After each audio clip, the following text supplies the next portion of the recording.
Wait, what are we talking about? Bloodborne 2 or Bloodborne Remake? I'd immediately play the Either, Bloodborne and game. any Bloodborne announcement that allows more capacity to play it. I will be playing the Bloodborne game, and I will be streaming it to you, so you can watch me play it and be like, game. If it's a remaster, if it's a remake, I'm playing the original first, and then I'm playing the remake. If it's Bloodborne 2, then I'm just playing the original. Alright, I have to adjust your reactive.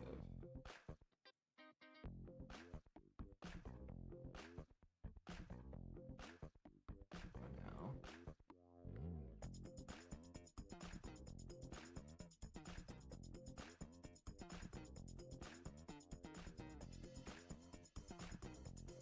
Alright. Wait, am I quiet? Am I quiet? Am I right quiet? now? I have to check. One sec. I think. On stream. Not really. I should turn you down. I mean, I look like I'm being quiet. Maybe it's. Oh, wait, on stream or on Discord? Compared to me, you are quiet on stream. Yeah, I noticed that. Why the hell am I so much quieter?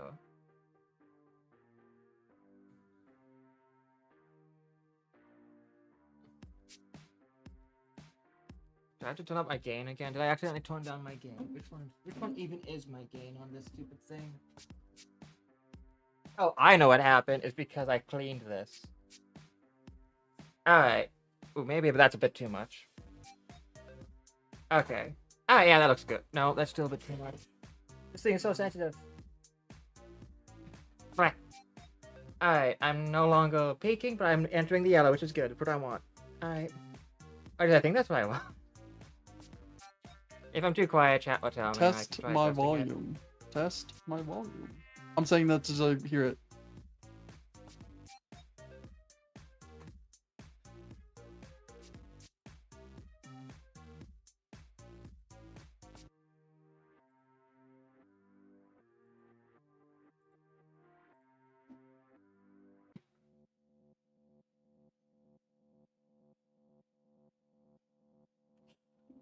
I mean, we're probably not gonna see anything interesting other than like game.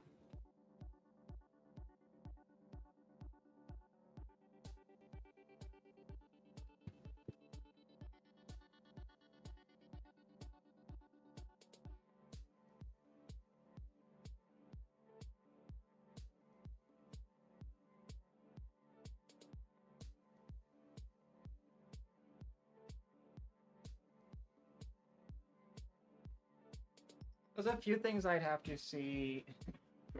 That like that would have to generally interest me. Dragon's Dogma 2 expansion or like big patch. I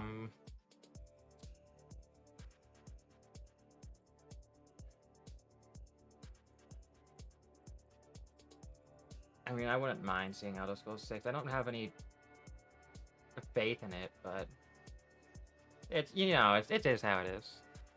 Halo to Chonka, maybe. No, we're not gonna see anything Halo here. We're gonna see in fucking Xbox convention in 2 days.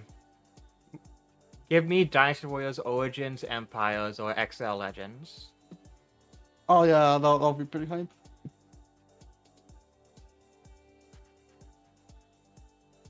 Because the only reason I didn't play Origins is because we had a set character, and I don't care about the Twink. I want to play as Zhao Tai. I don't want to play as the Twink. Curse of Twink. Curse of Ra. Woe be upon you. Yeah. 1,000 tweaks beyond your household.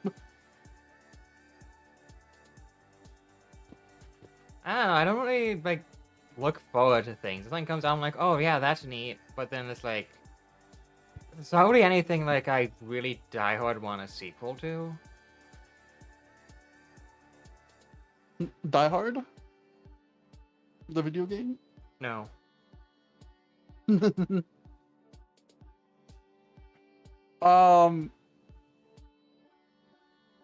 I don't have any games I would want a sequel to right now.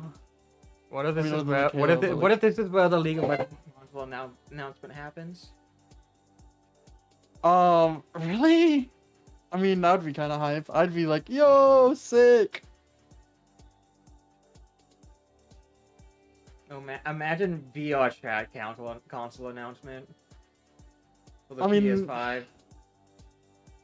It would be like a 5-second thing of like VR chat. Okay, and that's it. Or you have like a 5-second clip of like the box standard VR chat, family safe avatars and family safe worlds. About a hint of a Runa model anywhere. I really hate to say this because there's literally nothing else I could ever do to make me spend any amount of money on them ever. But Warcraft 4. Which I can say because it's not gonna happen. Not gonna release shit.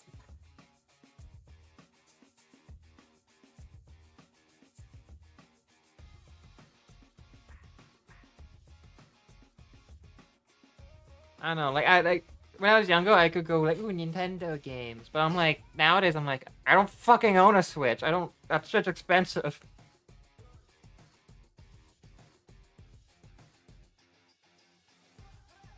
I'm not gonna be getting a new Soul Calibur ever again, and I don't care about Tekken. There's not many fighting games I do care about. BlazBlue's finished, and we're gonna get a new BlazBlue. Oh, Virtua Fighter. We're gonna see Virtua Fighter here. That's what we're seeing. I wouldn't mind. Yeah, Virtua Fighter would be good. I mean, if I could get a Yeah, bloody I roll, want I'd to be happy. see. Actually, Yeah, I there wanna was see something. my There was Virtua some. There was something that would make me cry, and that's a new Castlevania, like an actual like good like budget like big budget Castlevania, whether it's a 2D or 3D. We get a full 2D or 2.5D Castlevania made by the original Castlevania dev. By Konami. Unless the devs like, yeah. I mean, the fact we're getting Bloodstained means Igarashi has not been contacted, so we already know we're probably not getting anything.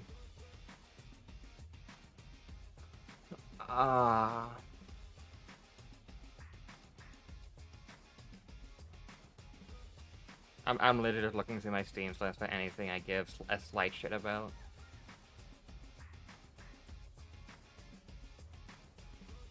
Man, I'm desperate to be investing now that I think about it.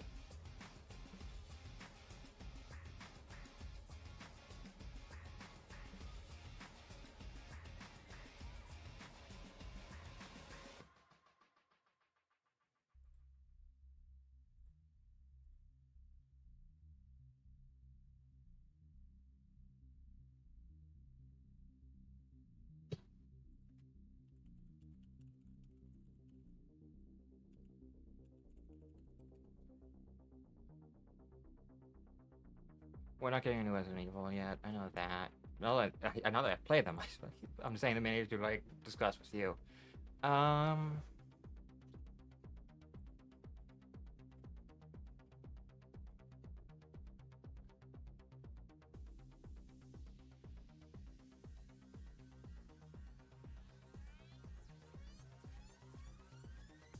This section or nothing.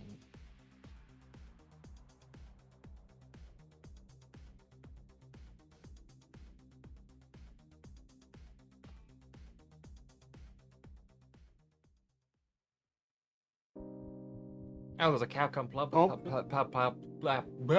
publisher sale today. That actually tells me we're probably getting something a Capcom announcement today. Capcom presents Marvel vs. Capcom 4. Oh! Imagine.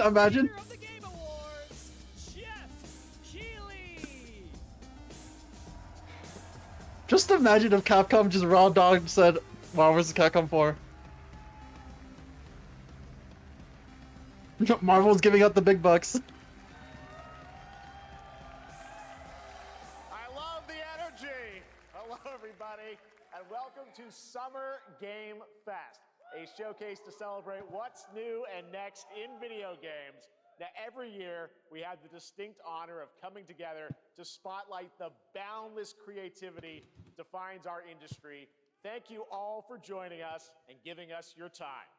And special thanks to Dante. I was reading my feed this morning and saw that he canceled a date and he hopes I don't disappoint him. Dante, we're going to do our best to make it worth your while. We have a really fun show ahead. Over the next 2 hours, we're going to give you a I don't know who the fuck that whirlwind is. tour of dozens of games from studios big and small. From Lego bricks to puppets, zombies to Marvel heroes, this show has a little bit of everything, including, yes, some brand new game announcements. Gotta have some of those. Now, before we dive into the excitement, let's take a moment to recognize just how dynamic our industry has become.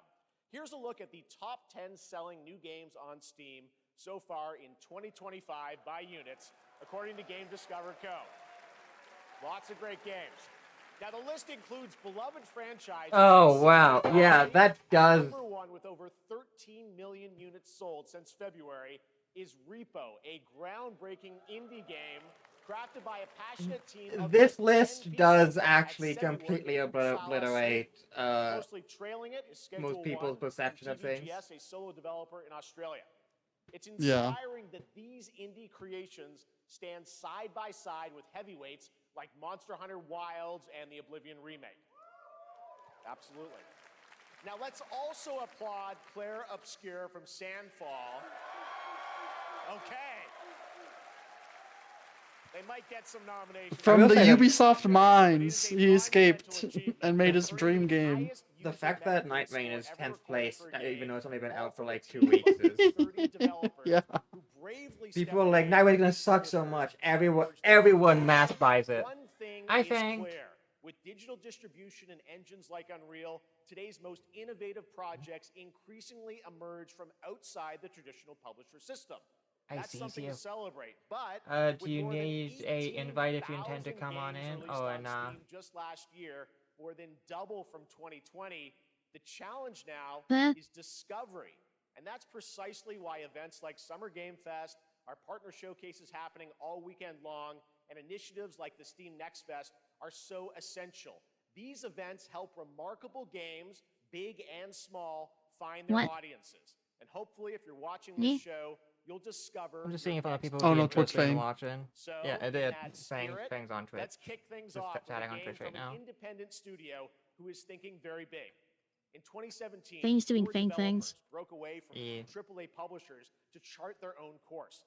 Today, they're a thriving independent studio of 30 creators. And what you're about to see is a powerful testament to what passion, freedom, and a small, dedicated team can achieve. Let's take a look at our first new game announcement.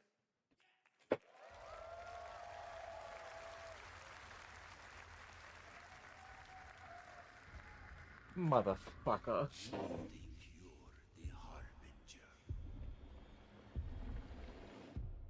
It's the fucking... I'm pretty sure this is the Camelot game? Or Heck, no, still. is it not? I don't know what this is. Is it Mortal Shell 3? 2? If it's Mortal Shell 2, that'd actually be pretty interesting. Oh wait, that is the Mortal Shell guy! Fuck!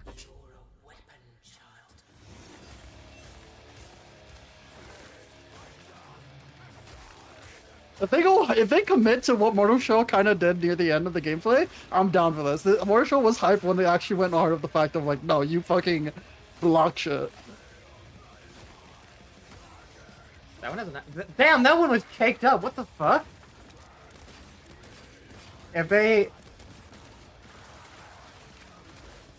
I will say, there is, like, a very, like, unused niche among Souls-likes where they actually go, what if we do just go heavy metal?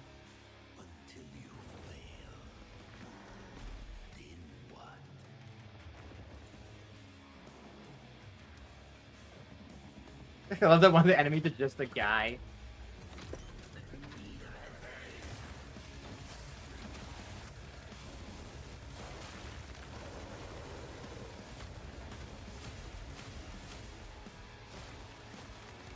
It's a pretty good trailer. I like this.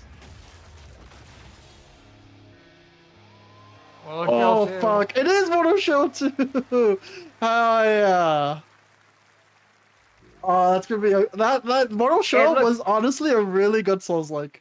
If they go more like if they make it less Souls-like and try to make it more like actiony or like butt rock, that's fine. I would be fine with that. It needs to carve out its own niche, which was the main issue with one, is that it didn't. And tomorrow, Fortnite is set to do it again across console, PC, Fortnite and Battle Rockstar Super Laser is charged and ready to decimate Fortnite Battle Pass. But there's still hope. You and your friends Fortnite Battle Pass. Fortnite Battle Pass. will be part of tomorrow, the brand new live event, Death Star Sabotage. Sorry. I have never even launched Fortnite once. I was there at the beginning. So are they just gonna make an entire map that's the Death Door? Man, Disney would do Yeah. anything but make an actual new Star Wars game, huh? Yeah.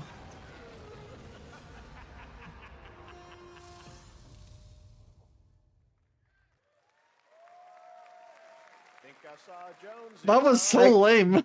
Like that's neat. Hey, I have an idea. Make a Battlefront 3 who is set to release his latest and make project it not in just a shitty. few short weeks. With each of his games, he pushes the gaming medium in bold new directions, and we You already know damn well if they Battlefront made it, it would 2's be. the first time at Summer Game Battlefront 2 is Fest in amazing. person. If they made 3, it would be filled with battle passes and microtransactions. Mr. Hideo Kojima. Just don't have EA Oh make god. up problem We're solve. Kojima simping already? This early on? He can't help himself. We do know that. Aki, great to see you. What- Mr. Kojima, what if- here we are. The what World if Tour begins at Summer This Game Fest. stream It's is great to have nothing you but here. We are so Kojima excited for to the have next you. 50 minutes. So, let me ask you, Mr. Like Kojima, games or just Kojima? years on this project, Just what do you Kojima. hope players take away I from fucking I don't like Kojima like that. Just like literally just Jeff screaming Kojima's name at the top of the lungs for the next 50 minutes. So I wanted to show something new connection after we face the pandemic. So I want everyone you to think about that when you play this game. Okay, well, talking about playing the game, it's coming out later this month, but right now I know you prepared a special exclusive clip for SGF. Let's take a look at this.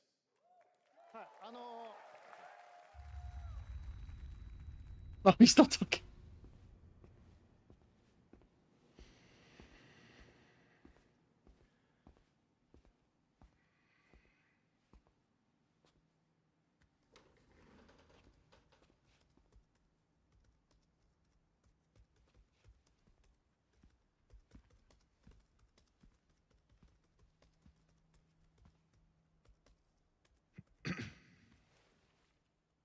Welcome. Have a seat. Over here, please. Oh yeah, that fucks with me.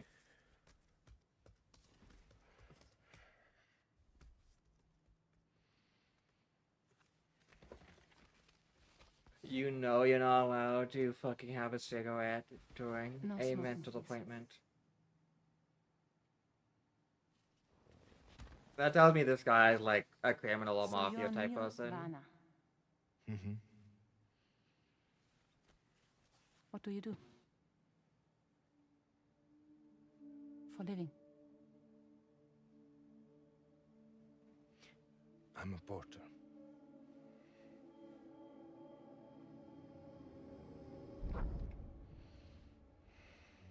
So thank you. We're good for the day. Okay. Thanks. Neil, Work mandated therapy session. What?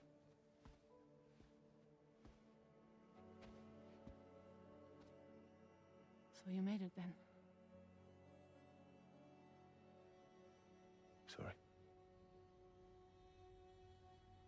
really don't remember me. Oh, no, that's awkward.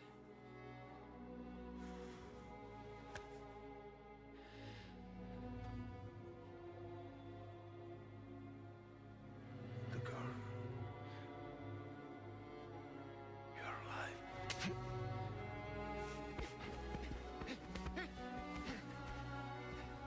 Stop. Stop. Stop. Stop.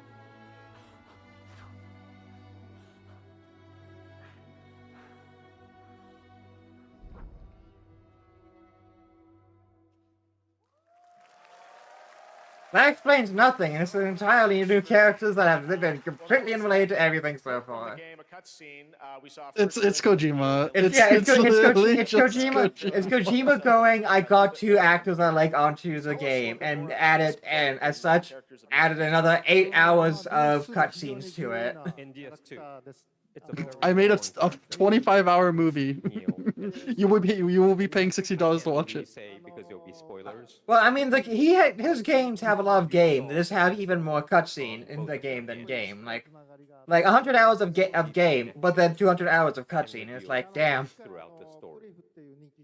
And last time on DS1, we have clips. I think the whole by thing map. about it And of course, by story. is from like the you will lore of the not first be in game. DS2. Yeah, and usually the last 100 hours are always at the very end, where they no longer have to like have you do stuff because you beat the final boss, and they go, "Alright, time to just hyperfixate on the rest of the story." Yeah. We have to Yeah. And I'm like, character. okay, So I'm gonna go Nico make Zappa. Manfredi was a great actor. That type of stuff. It was great. He did a great performance, so I think you'll like this new character, Neil. So the guy, I think, is the guy who does mail and he has the baby. And I think the girl was the baby. That's I know. what I brought today. But there is more to share, and No, the baby grew up. Lore. Remembering Death Stranding 1, I literally believe that babies aren't able to age because they're not babies. They're like some other shit. I don't know. I did not fucking retain anything from Death Stranding 1.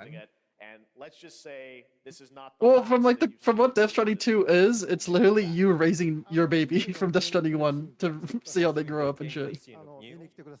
So hope you enjoy. Will join us Sunday too. Excellent. All right. Thank you so much. Hideo Kojima, everyone. Great to see you, Mr. Kojima. Thank you.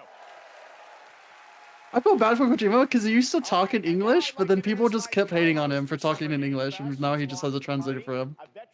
Because of his accent. And I feel bad for him. It was like cringe. I hate when people are... It's because people keep like people always go with the stereotype accent and stuff, make fun of it, but then always go, but also that stereotype accent doesn't actually exist. We're just being racist, etc. But no, that accent exists, and they get racist about it. Hello, Summer Game Fest. It's an I'm endless so cycle. Excited to be here this year. Thank you for having me. Now, we are honored to reveal an exciting new project from Raw Power Games, a new team headquartered in Copenhagen, Denmark. Here you can engage in intense combat, fight for land, glory, and legacy, and lead massive armies into epic scale battles, as narrated by actor Tom Hardy. Thou shalt not kill. So the priests tell us. So the Lord commands. But ambitious men, Mortal 3. listen. I sought no war. This is an engine. Found me. This is an engine. I can tell that much.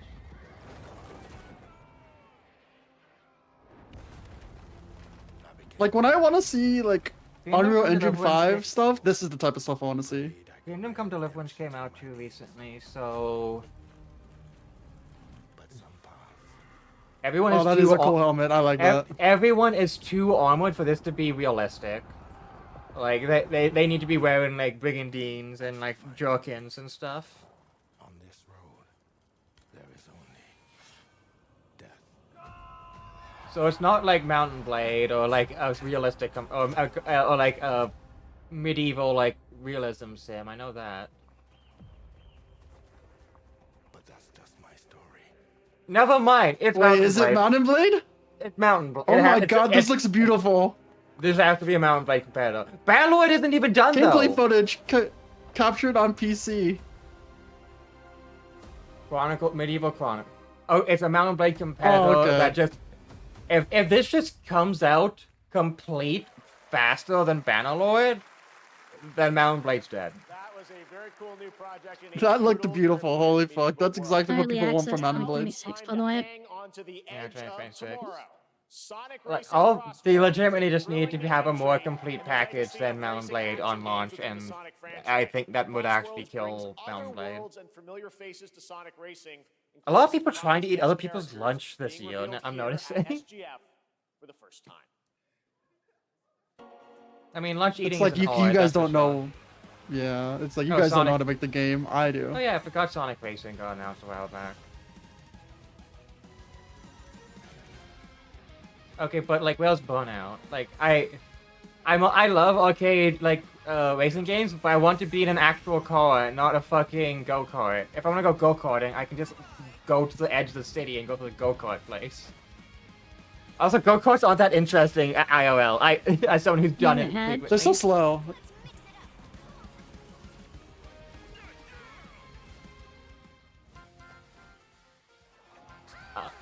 Oh, never mind. Infinity Hatsune dollars. Miku! Infinity dollars. Never mind. Mario Kart's dead. Mario Kart is dead. That's infinity dollars. I got.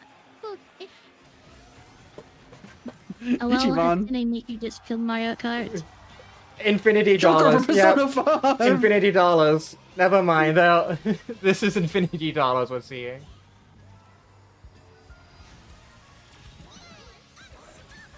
You can sense the fucking Hatsune Miku, Persona, and Yakuza fans rising from their graves like Abyss Watchers, which is gonna be how I always describe it every time going forward. I realize it, because that's like the perfect fucking gift. That is not all. We'd like to introduce the man behind the I love creation looking at the of chat and them saying cringe, Sonic cringe, and then saying Joker and Hatsune Miku, just like, oh! Thank you, Jeff. I'm honored to be here to talk about our latest Sonic Racing game. Sonic Racing I don't even know who Crossfire Joker is is, the next Pahan. generation of the Sonic Racing series, developed by Sonic Team. Yeah, and Joker's Sega no one arcade important. racing I think game. like a JRPG character or You something. can Who feel knows? brand new experience from the new future Yo. of Travel Ring. There's someone You just that missed the exists. Hatsune You Miku can walk reveal. in the race. Also, unlike another kart racing game, this game will have online cross-platform matchmaking. So you can race against all of your friends across all of the platform. Lastly, I have one more thing I'd like to show everyone here today. Take a look inside of the Travel Ring.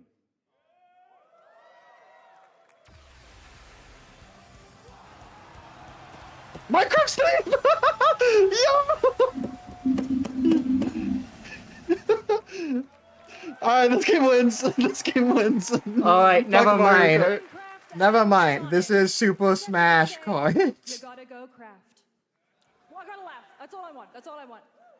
Next, we're excited to reveal a brand new action RPG from Bandai Namco Studios.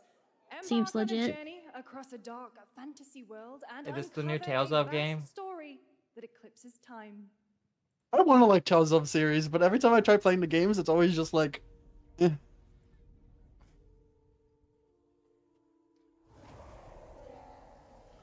Never mind, it's Code Vein 2. Hold up, I got. Is it Code Vein 2? Hold up, I gotta go see Becca Bond's reaction if this is Code Vein 2. I am literally gonna ping him. It heals You're streaming right now. for others. It wounds. And for our world, Yeah, yep. this is only oblivion. Our hopes lost long ago.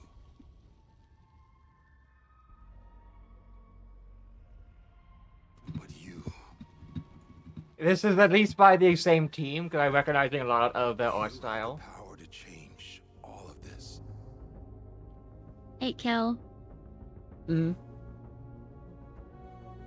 A lot of I'm this gonna- is Code we'll Vein be 2 seeing some imagery, but gradient nothing else match. But like the gold Could you coloration. sense of Oh no. in this time?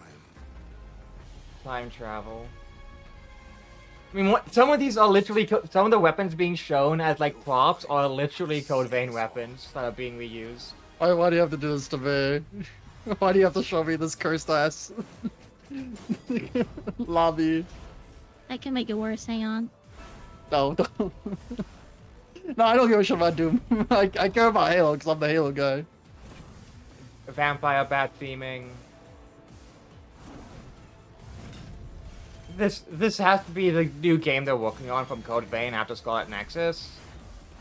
It feels like Code Vein, but like there's no blood yet. Nope, I was right. No, Becco's already like saying Yeah, it's where's Code it? Where's Vein it? over Where's and it? over again. I'm waiting. Tell him to get in here if he's streaming and like doing a React stream with on his own. Like get in here instead. We literally missed like him fucking ascend. Like that's important. There you go. Oh yeah. You know, I'll yell to myself, going, "Everyone, get in here!" But yeah, back.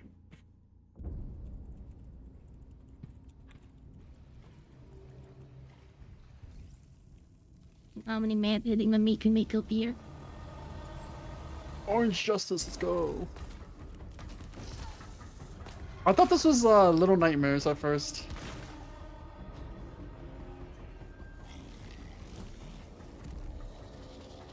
It does look like Little Nightmares.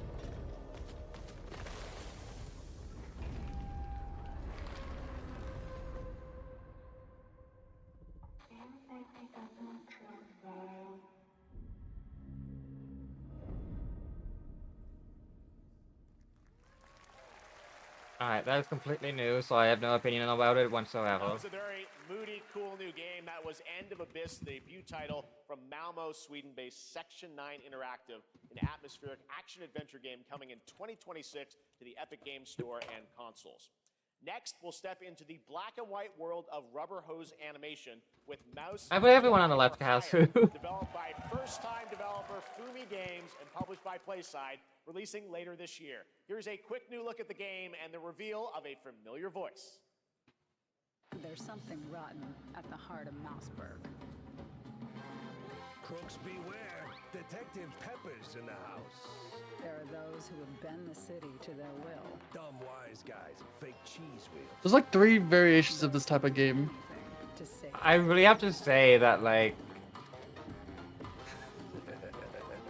I like the art style is like nice and all, but yeah, I knew it was Troy Baker. I literally said it could be who is a Troy Baker.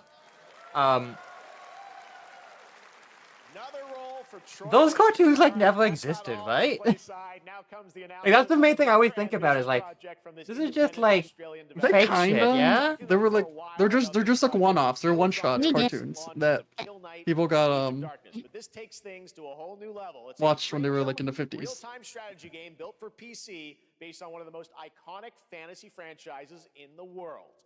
Any guesses? Let's take a look. They did it.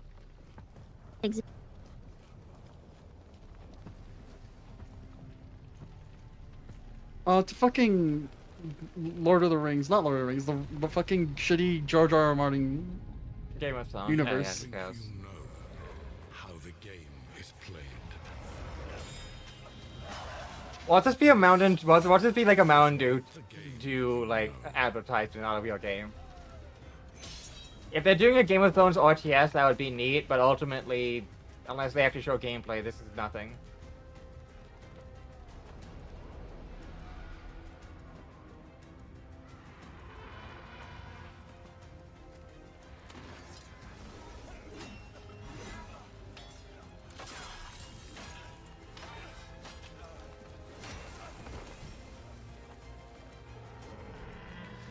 This is your legacy.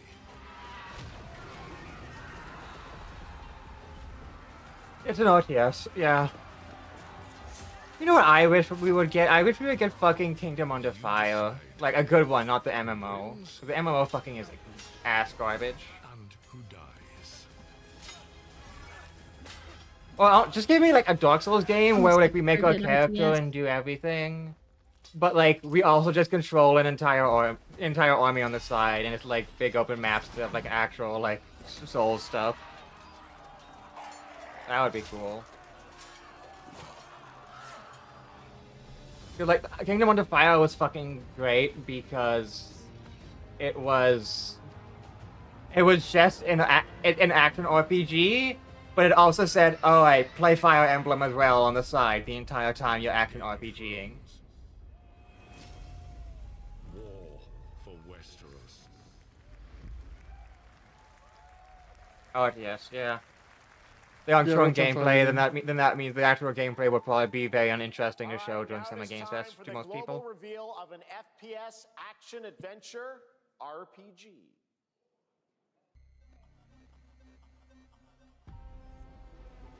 Was this from the? No. The great Silkovsky once said, one could count 1,000,000 billion suns in the known universe. So why do we deny other intelligent beings? It is said, if they were out there, they would have visited Earth. Atomic Heart? Yeah, it's probably Atomic Heart. Oh, yeah, it's Atomic Heart, yeah, this is the My exact same answer thing. is, I forgot that game came out. they will visit us. But time is not It was come not that good. for this. The dawn of a new era. The era of Atomic Heart. There is a lot going on over here.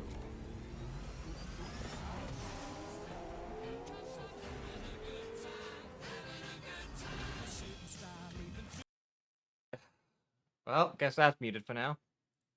I might need help as to see your ability to get over here.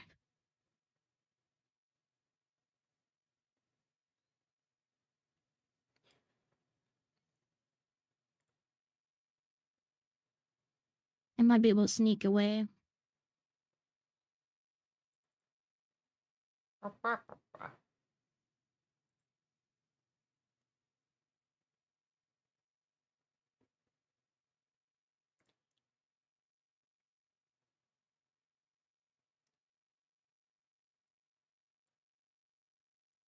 Alright, they're just going. What the fuck? I guess they're going hard into Gunnar bait.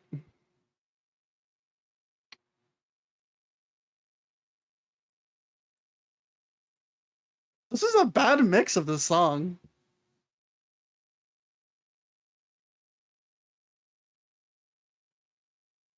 I mean, I can't listen to songs. I'm being chased.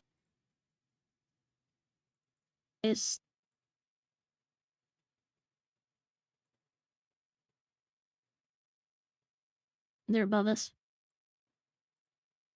Okay, just imagine the song and they like cut it at weird times and just not mixed properly.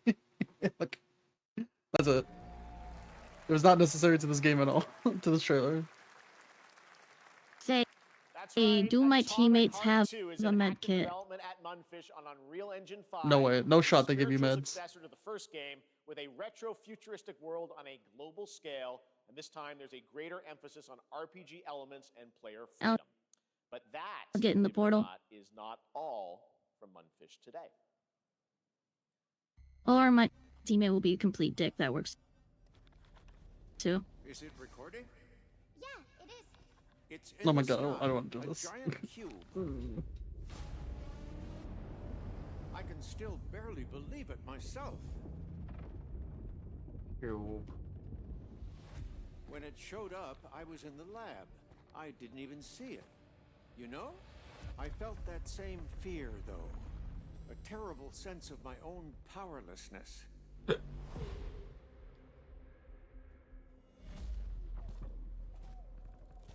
How did the Is it whole gonna be of the revealing that they're planet making a PvP game?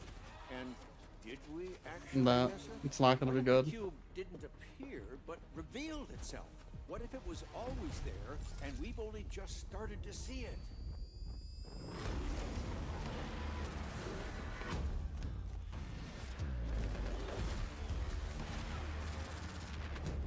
It's just a shooter, so it's not particularly interesting, unfortunately.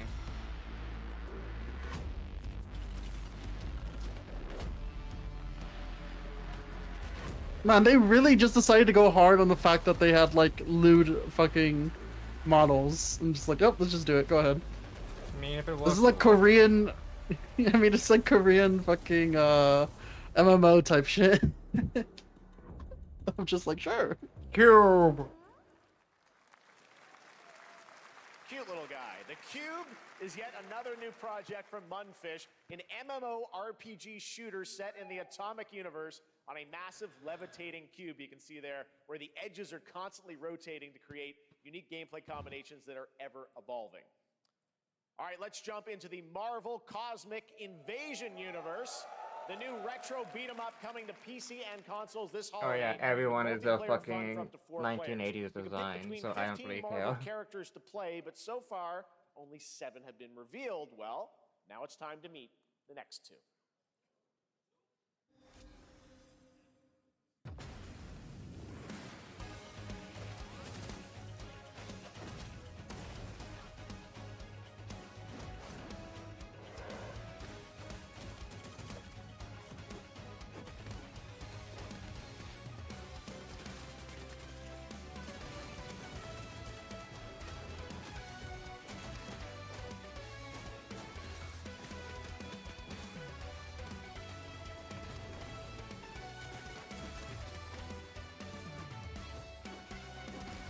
That's the worst Venom fight I've ever seen. But also, these are they're trying to just mimic the fucking Marvel, like, it's Marvel MBC2 fucking sprites, like, in like stuff.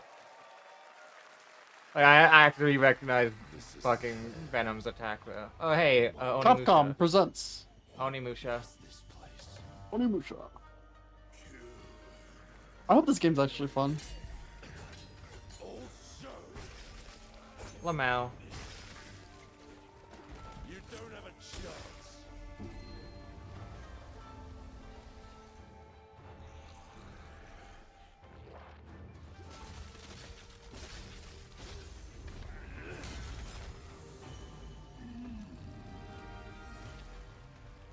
Not enough. I need more. Pick your battle. You'll kill Omni-Man with lightsaber. This game's just cursed. It got with the fucking Attack on Titan glider. That was never in the fucking manga. We both want the same thing, Musashi. But there's only room for one at the top. And it won't be a coward who runs from jewels. Words never The animations do look Yeah, why really does clean though. why does Omni-Man look kinda, you know? I mean, they gotta give him ass. Onimusha, Way of the Sword. I'm interested to see actual gameplay and see someone actually play the game and not like.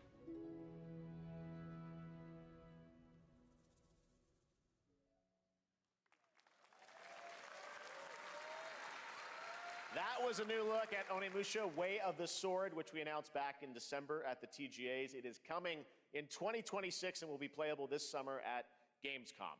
Now let's completely switch gears. You guys all know I love my puppets, and this next project is one I've been tracking for a few years, as a team at Sans String Studios is using Unreal Engine 5 to create an insane digital puppeteering pipeline.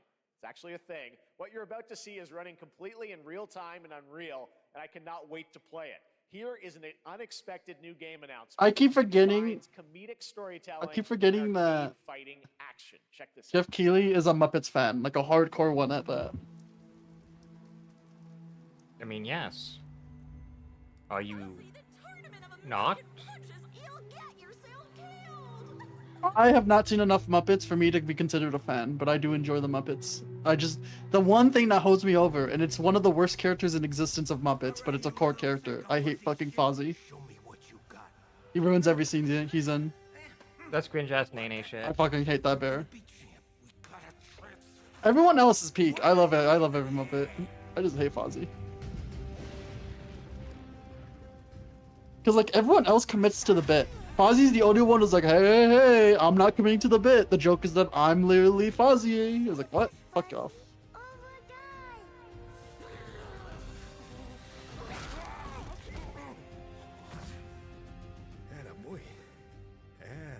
Hold on my lightsaber.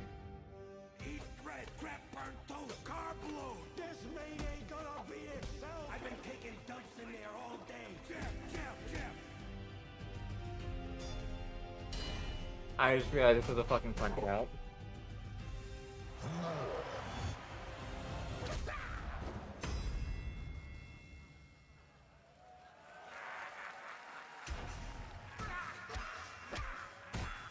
FMV Muppet Punch-Out game. I mean, I won't even call it an FMV. I mean, Nintendo's not gonna make their own Punch Out, and Infinity Blade is gone. It's time to see the announcement of a brand new game in Deception We Trust. Among Us. White castle deep in the mountains, lost to time. What happened to Infinity Blade? Only the chosen find. They closed down the studio. Gathered from every corner of the earth, divided yet bound. Wolves. This is just Clue. That's a certified oof. Never mind, this is Werewolf. Truth is but a shadow. Enough theatrics. I'll get to the point. Killer Inn is a murder mystery action game. The killers lurk elusively in The plain action sight. gameplay kind of misses the point. Kill someone, and a clue will remain. Hair, fingerprints, blood, clothes. The lambs scramble to find clues, one step closer to unmasking the culprits. Who is guilty will eventually come to light. Wolves win by killing every lamb. Lambs win by booting out every wolf.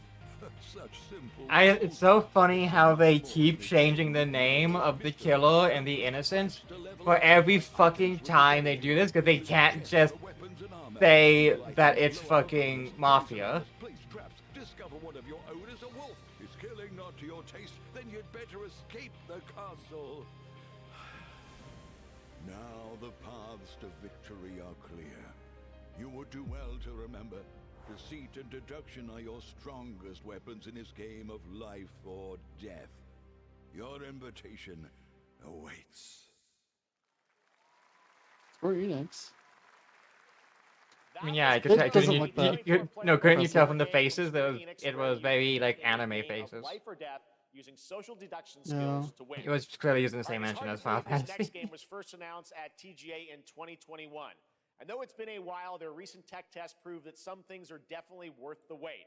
I'm of course talking about Arc Raiders. This is one of the most anticipated games of the year, and we're excited to share a new trailer which will tell Oh, you the more thing that's literally about eating the Marathon's strategy, lunch the world of and winning. Speranza, and the long-awaited launch date coming later this year. From Embark Studios, here's the world premiere of the release date trailer for Arc Raiders.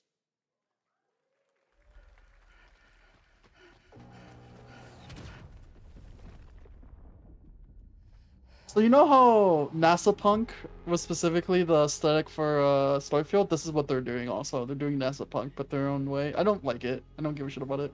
I mean, yeah, NASA Punk is genuinely garbage, but for some reason people keep being interested in it.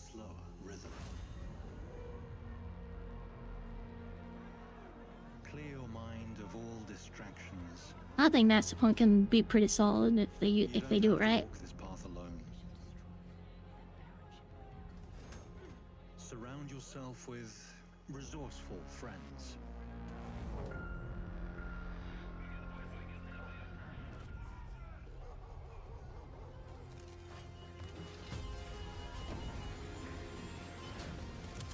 Here, you are in control.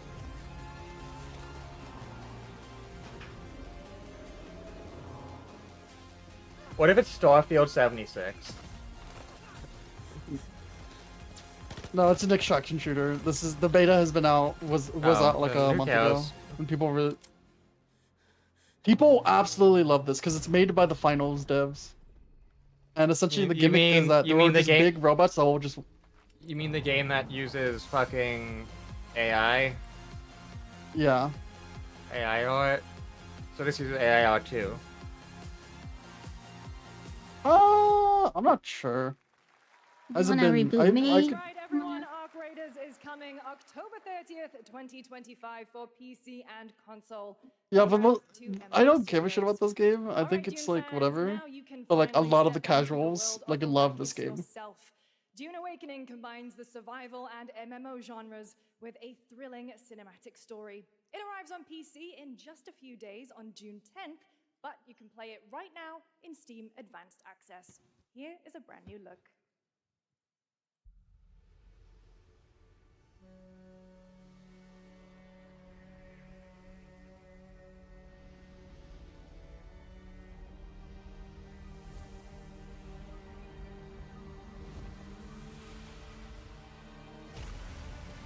We are so fucking bad. Dune.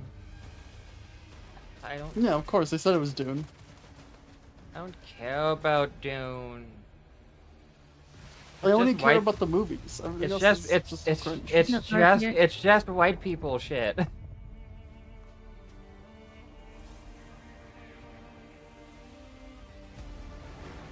I mean, it's funny you say that because it's literally the same thing of like Dune is what made Warhammer, so it's like it is just white people shit.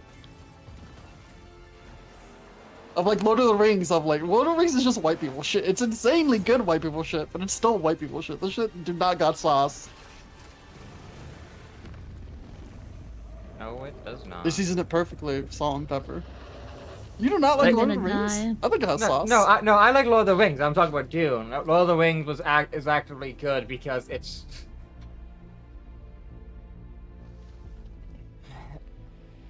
A lot of its shit is like based on like storytelling from like multiple mythologies and shit. You have to remember when Dune first came out, a lot of people felt it seemed really fascist. It just. Well, nowadays. No, that's the bit. That's the point. Dune is supposed to be fascist. It's literally a story about how you can lie your way and trick people in using religion into fascism and the dangers of religion in a modern day escape. And that's literally what Dune is. And it's like it's done pretty well, but it's like whatever. It's not. It's like, nowadays. Back then it was good.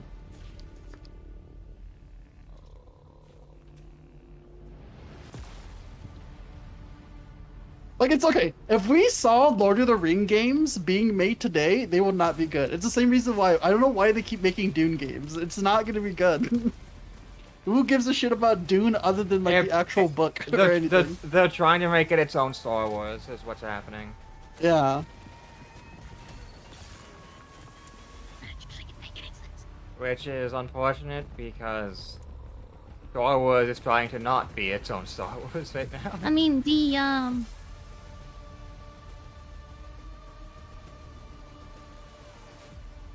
issue with the Dune becoming its own Star Wars is that Star Wars is actually good. That's also true. I saw my world fall to ash, consumed by the void. I don't know what type of game this is. Never mind, it's Night Rain, but from other devs. I saw 3 characters. Was all for naught.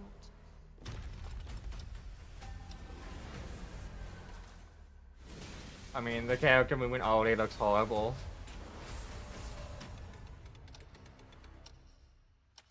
You can already tell it's like twin stick movement, which is not. If you are using twin stick movement, you are actively ruining your melee combat. Yeah, there's no commitment to any of these attacks. You can feel it. There's no. The enemies look great. Yeah, You play like hot garbage. Yeah, the animations of the characters you seem fall very you fall too not fast. There's no polished. commitment. All of your attacks keep you in place. They don't move you so that you can freely move of your own accord. Your lower body and upper body are completely split, which means it's gonna play like garbage. That's what. It lets me know this is Western devs. For some reason, Western devs love twin sticking everything, and it just makes it not work at all. Turn to the past, where your journey awaits. Chrono Odyssey. You can't twin stick it. I know shooter players hate not being able to twin stick it, but OMG, Wuthering Waves. Someone go call Vikos. Vikos even said he's not the fucking Hoyoverse / whatever the fuck type of dude, but I keep thinking he is. That's that. Never forget my cause. What is more compelling? It was only that one time. Man, look at all these models that are going to be whipped and put into VR chat to be used for like. Yeah, VR this is RP just the characters. future VR chat models you're gonna see. Yeah. Yeah. What happened while I was out? So I hear you're looking for someone? The victors show no mercy. Oh boy, I can't wait to see people trying to turn porn turn this into porn. Don't worry, it's already have been made. I mean, Forwarding Waves is a bit easier because they actually like give people like different body types.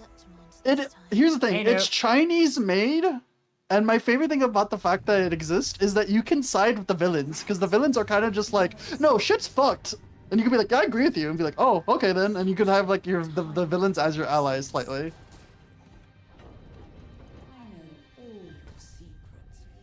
I love the feeling of the villains being like, wait, you agree with me? And like not knowing what to do. Well, shit, huh? Okay. Yeah, because like the villains are kind of swarmy, but they're not aggro when they first meet you. It's just the people who are the good guys say like, don't meet with them, don't mess with them, don't even talk to them. And then when you're finally there, they're just like, hi there, and just like they're kind of like on edge of just like, hey, what's up? I'm gonna tell you the history of why the city was burned down. And then you're just like, wait, I do agree with you. That's actually really fucked. And just like, oh, okay. Where everything has been crafted by hand. It's called Out of Words, and I'm honored to show it to you today. You're a little bit batshit crazy, but I agree with you. Like, oh, okay. It's like, I'll see you soon then.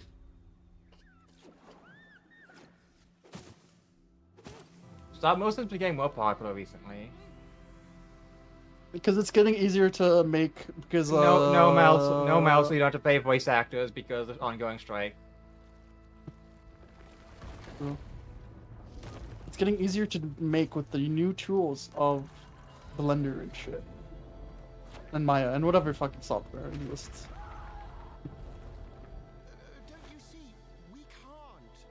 Oh, there we go. Yeah, but it's not the main characters you play with 24/7. It's only the side characters you won't have a lot of dialogue for. Epic Games, yeah, that makes sense. What a really unique and different game. This August signals the release of Mafia: The Old Country, the next entry in the acclaimed Mafia franchise from the team at Hangar 13. It's a gritty mob story set in the brutal underworld of 1900 Sicily. Here is the Summer Game Fest trailer. Betrayal burns because it can only come from someone close. An enemy can't hurt you like a friend. Who are you? Sono Enzo. I work here. My friends, my family, my beautiful daughter, Isabella. Don Torrisi looks out for people around here. Sometimes the client is feeling less than cooperative and we need to, teach them a lesson. This is a game of Mafia.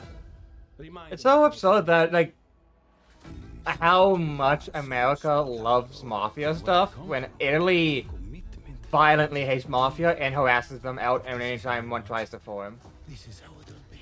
The Dons noticed you, Enzo. This is an opportunity. Do you wish to commit to this family? Enzo! We can't let them get away! When Isabella became involved, it became our business.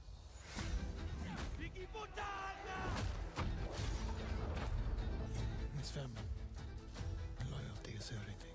We do not always get to choose what we do. We can choose who we are. And who are you, Enzo?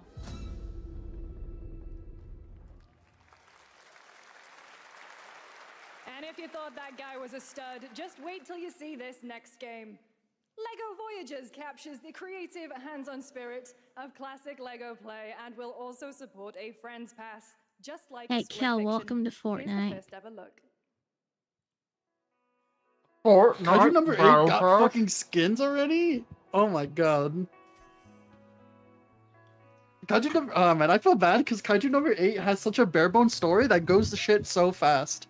As soon as the reveal happens. Yeah, like the fact that the reveal happened is respectable, and I really like it. And then they have no follow-up ever again. You realize, oh, that's it. That's all they had. They had the beginning, and then that was it. They did a weird ass Yeah, time skip, Kaiju and Number then the 8 did time have a skip lot of was potential ass. in the story, but they kind of just didn't fall through. I wonder if they can have a season 2 though.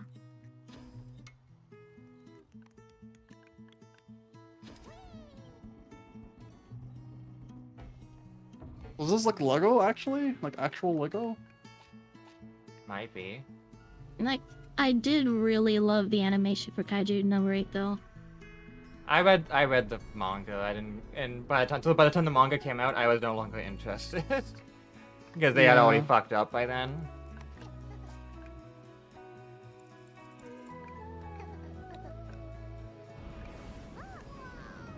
I mean, Lego has been looking for a game. Yeah, it is Lego. I can see the branding on them.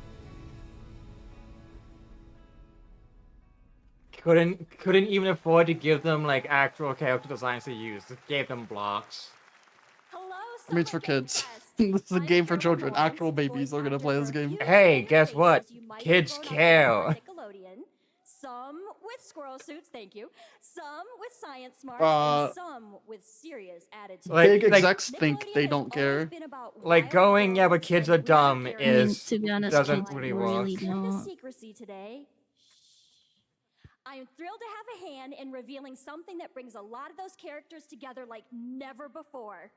I hope you enjoy the first look at Nicktoons and the Dice of Destiny.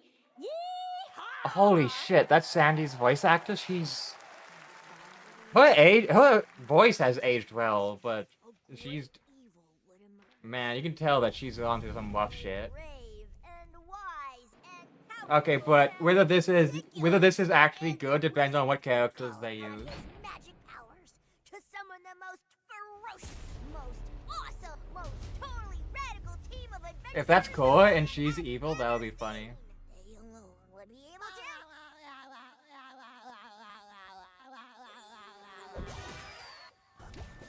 So we have Timmy Turner, we have SpongeBob. No, this is literally Mosin. Oh, they're making their own Vampire Survivors?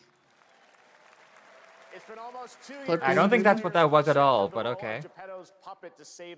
I mean, I don't know. All that shit looks like Vampire Survivors, but it's like a weird, like, IP. Yo, Kill, this gun is literally just a cut Mosin. Environments and of course, opposing enemies and bosses. Here's the exclusive. Is there a shotgun? It is. The fuck? Oh, Liza P? Yeah, that twink looks like fucking, that one other twink who did the Dune movie. Alright, I have to go message Dude again. I messaged Newt once and it was Neo, and then now I need to message that him. one other twink. Newt seeing Newt, get the fuck into voice chat.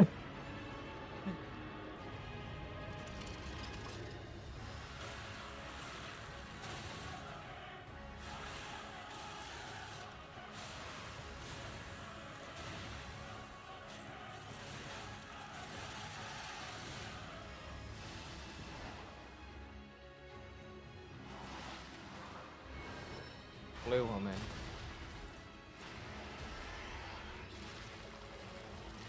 Like, Liza P is probably good. Oh, they're about to eat. There's just one huge problem with Liza P that makes me really, really not care and literally incapable of caring at all. And that is, I The main don't character. care about Timothy Chalamet. Listen, I'm joking when I'm saying that dude's Timothy Chalamet. That is not Timothy Chalamet. He just looks heavily like him. Yeah, and I care so little. I'm just gonna continue shadow calling dropped. him Timothy Chalamet. That's right. Overture is available. Oh, I know what Newt's doing today. Across all platforms to play, so enjoy it this weekend. All right. Who is Timothy Chalamet? The guy who did Willy Wonka movie, who played the main character of Dune movie. I don't know what he's done. That piqued my interest. I think you might get a kick out of this announcement. Oh, Are we about to get I another thought he did a good subversive job in visual the novel Wonka that's movie. nothing but contempt for the genre? Yeah. Alright, it's not a visual novel at least. So which Like, I actually think which you did a good which job with genre is it expressing contempt for? That's the important part. The farming simulator. It's a farming simulator.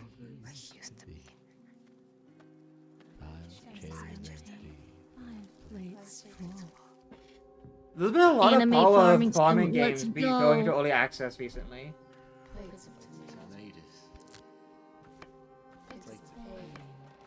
Like, there's been a lot of horror farming games recently, like, not joking. Plates of her legs. Beautiful. Broken. Plates of flowers.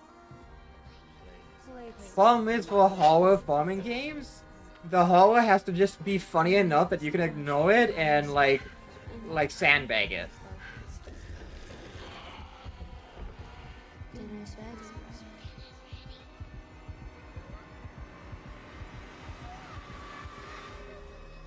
Okay, I thought it was I gonna am be a not bit in the more Star cringe, but I'm Destroyer. down for it.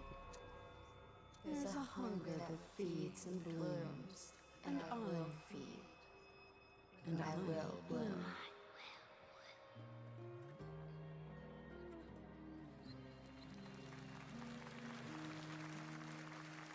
Okay. I wouldn't recommend eating those tomatoes. Alabama NCSoft is farming sim, expanding its yeah. Blade and Soul universe. Let's take a look at the rich lore and dynamic action in Blade and Soul Neo, just out on Steam, and Blade and Soul Heroes coming soon.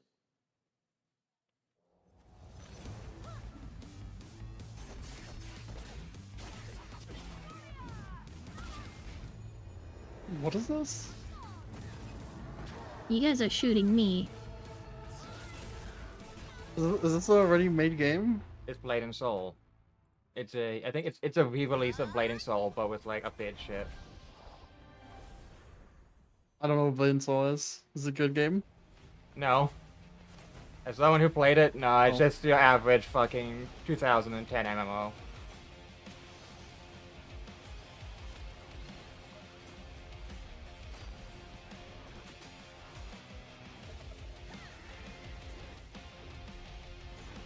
League of Legends? Pog! Oh, never mind. The shit. What?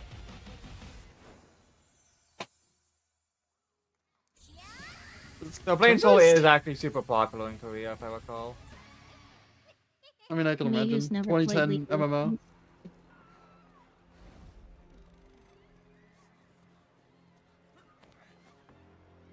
So did Jeff Keighley decide to put all the anime Genshin Impact type games all together? Yeah, he did.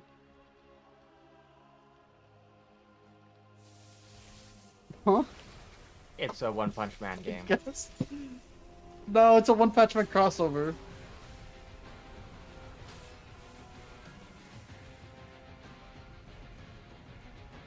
I mean, that's less interesting. The problem with One Punch Man is the only two people who seem to understand, like, the jokes. Well, there's only, like... Well, like, the fans get it, but they don't know how to, like, really do it. They're like... Because they want the joke to happen fast. And that doesn't work. Like, the longer it takes for the punchline to happen is the better. Like, the reason why the fucking, Monster Association arc took so long... Oh, it's the rapist. Yeah, I'm just gonna skip over this. Always remember this, that the main character of Seven Deadly Sins is a pedophile and rapist, and that's treated as a good thing constantly. How he declares that this person will reincarnate, and they will always fall in love with him with no choice, and as Wait, such they belong to what? him, and he's allowed to do whatever they want because they will always forgive him, including constantly sexually harass them. And it's considered, and it's treated as like he's just being a sweet little guy. They treat sexual harassment as the joke, and that's the main bit of the whole series of like, haha, I'm sexually harassing this person, but it's fine. I mean, it's also the main story, actually. Okay, that is the main story then. I don't know much because I stopped watching it as soon as I was like, I'm uncomfortable with this. There's a reason people don't care anymore. Like, this is like 10 years too late. People already know and don't like the guy anymore. Like, he's made a sequel to the It's like entire to the manga, and no one cares. I also don't like how they look. I don't like the dude's art style, also.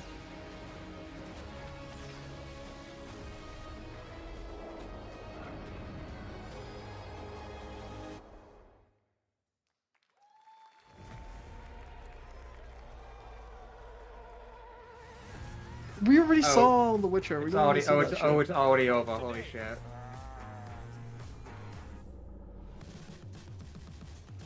No, it's just it's the Unreal part. It's been an hour. It's over.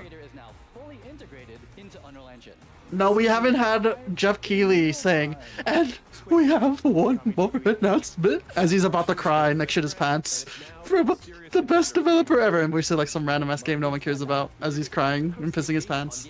We haven't had that moment. This is not the end until we see Jeff Keighley about to cry for the most mid game ever.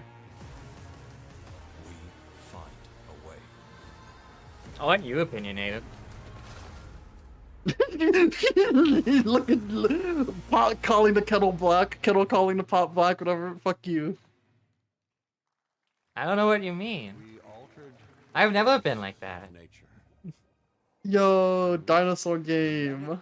Actual real dino. Oh wait, never mind. It's fucking zoo, but dinosaurs. As will always be. People who like dinosaurs are not interested in like treating them like actual like things you should respect and like care for. No, it's all about ownership and like showing that humanity is better than nature, and how they love how much you can just gun down other animals and how that makes them the strongest. And then, oh, I lost my gun. Now I'm gonna get fucking owned. It's a Jurassic World, but you play as the villains who are making the augmented dinosaurs, and that's the gimmick. What do you mean? You get to They're make not the bad abominations. guys. No, they're not the bad guy. What do you mean? No, what do you mean? No, I wanna do that. No, they're not evil. Don't you get it? Oh my god! Wow. Yeah, no, it's one of those series where of just peak. Oh, the people who like this missed the point. 10 years ago, we broke new ground with our first game, Shovel Knight. Today, I'm thrilled to share a world premiere look at our next IP, Mina the Hollower. I mean, also play it. I like the Mina first two continues games. our traditions of refining retro gameplay for a new generation.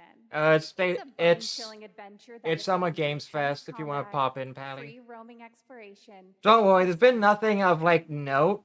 I mean, there's Code Vein 2, Mortal Shell 2, and Mortal Shell 2. I guess. So there's been some Souls likes that, as long as they have character customization, I don't mind. Otherwise, there's been nothing that's been interesting me too We're much. bringing our next bona fide classic.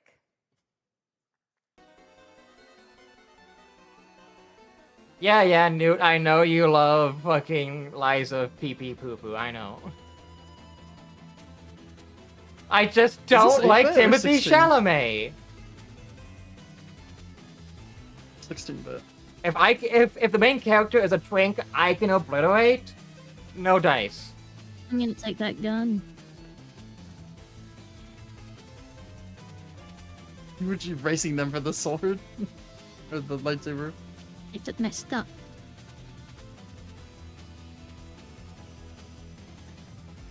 This is what Zelda used to be. It was my lightsaber.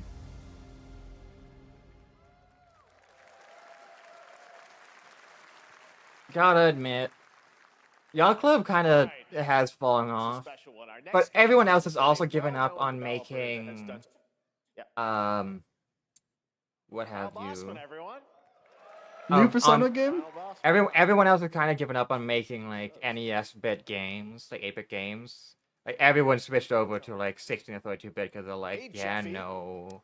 If you're reading this, it means three Ah, things. I don't know what this is. Number one, you're killing it at the fest with your oodles of totally natural charisma.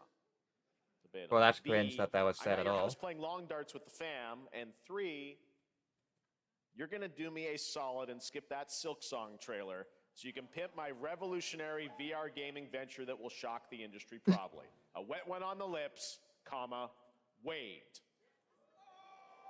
All right, let's take a look. Oh. Oh. hell yeah. This is the only thing that makes this work. With Cuddles by the Merc with a MetaQuest. Oh, it's from fucking VR. Never mind. It's PlayStation VR specifically. So literally no one can play this game. Oh, hi, new friend. Because literally no one buys PSVR. Capitalism and enter a world of VR magic and wonder. You'll care for exotic pets, the elderly, and this fucking thing with Hip Hop Satan. Oh, hi, don't worry, he's a fascist. He deserves this big time. This guy's a total dick. What the hell? Who designed this shit? I wiped my ass on this first. You're welcome. Who got the lobotomy with fries? The problem is there's no point in making Deadpool games. There's no point in making Deadpool games. The best one already came out, got delisted, came back, got listed again, came back, and then got delisted again. I'm craving Korean barbecue now. Is that Yeah. I wish this wasn't a VR game. Oh, it's medical. Oh, that's still like no one's buying that over an actual good VR headset. With Neil Yeah. Patrick Harris as Deadpool. All right. Last year at Gamescom, we announced Dying Light: The Beast, the culmination of a decade of Techland's experience Gamescom. building survival. They just said it was Kyle Crane is back as the player character in this title. Neil Patrick Harrison. Action survival horror. Let's take a look at the latest. Yeah, I thought that was Ryan Reynolds voicing him. No, I know who Neil Patrick Harrison is. I can see it. New Dying Light?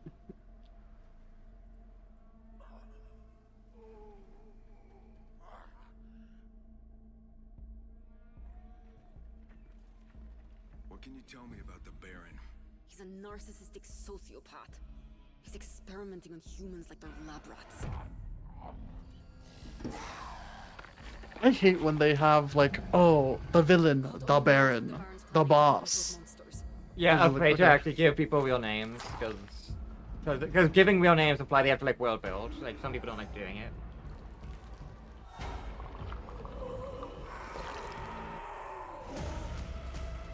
Problem is the Dying Light, so people have already long since stopped caring because they've been releasing too many Dying Light games and have already jumped the shark long ago. I just don't get how zombies are still popular. Like to really express it, No, the that first light looks pretty dead. the first time I ever encountered zombies was in Oblivion, where I smacked my sword and killed it instantly and went, yeah, why don't you really care what that was? And just kind of went past. But then everyone else goes, oh my god, zombies, they're so unstoppable! But humanity's still the real monster, and I'm like, have you ever read a book?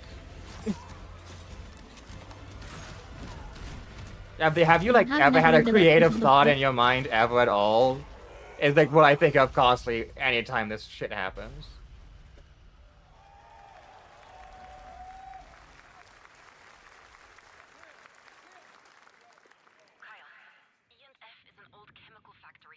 I mean, Dying Light was the game that the whole gimmick was you have parkour and you have zombies, and that's it. You're supposed to parkour over the zombies. It was like Mirror's Edge and zombies. So And now the parkour is basically gone, Mirrors so- and edging all over. Yeah. Week. All right. This next game draws inspiration from classic coming-of-age films to capture the highs and lows But it's the of Beast adolescence, Dude. the Yeah. bonds of friendship, and the nostalgia of growing up. Mixtape. Mr. Beast. Dinosaur, an Annapurna Interactive. And this is your exclusive new look at this game. Man, that I'm plays sad that like a DJ love Hero letter died. to teenage memories. What are we doing? Hanging out, getting buzzed. I've got to get out of this place. I wish this game was an actual horror game and not what it actually is. The coming of life story of an older person trying to reminisce on their past that didn't happen. It's time to look back on your greatest hits. This is one of those things where I hate being autistic, where like I can't feel nostalgia, and so I always just look at like the shit objectively and going, and always go, this isn't what happened. Experience a retrospective. This is what Hollywood tells you happened. You go, yeah, that was my life, and it's like, invites you to No, y'all just did drugs in a corner for 5 years and accomplished nothing. before school's out forever. Yeah, I really need this to be a horror game. When it like no trailer give any hint, make it a horror game. Make it so it's like no, this is like an actual scary game that's like going. That into would make the it talks of, good, like- because right now this unironically is awful. I think it looks kind of nice, but that's about it. Like the visually. Experience it for yourself. Mixtape. Nothing but the hits.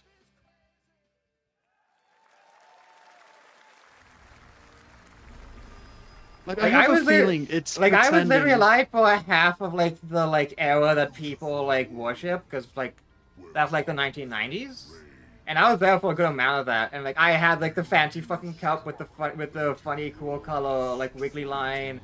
I went to the neon bowling alleys, etc. It wasn't fun. You know what everyone misses? They misses being outside, hanging out with their friends, and that's it. And that makes them think it was good, but it was not. Sorry, nostalgia makes me angry. I mean, Nostalgia is what Is this prevents just- progress. isometric, isometric, Gunfire yeah. Reborn. I don't even know if it's Gunfire Reborn, but it's isometric. Yeah, look, I initially thought it was gonna be Gunfire Reborn because like the characters look like they would be like that, but there was no like hardcore Oh yeah, very, this is Gunfire like Reborn's actual high art quality style. This is Gunfire Reborn's art style. Okay. I recognize enough from watching Conan when I play it. We fight for a future filled with hope. Yeah, but there's too many humans that I can't accept this to be Gunfire Reborn. That is true.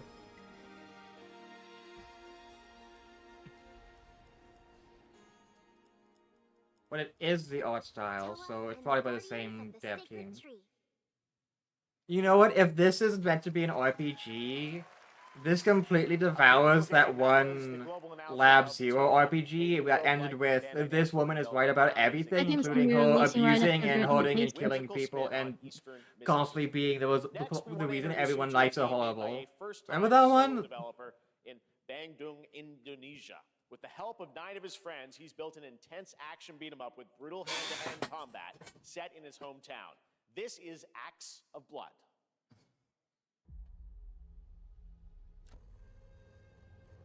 They left me with nothing. No justice, no peace. Just names on the wall. The hunt is So I can barely hear the dialogue. not until I kill them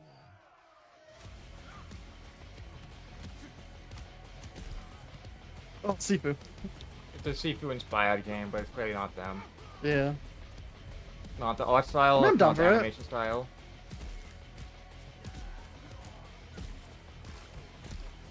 Oh, it's hey. I know why this game's being made. They watched the Old raid, Boy. and that's it. They watched the raid and Old Boy. That's it. They saw the movies, and went, oh my god, missed the point of the movies, and wanted to make a game about it.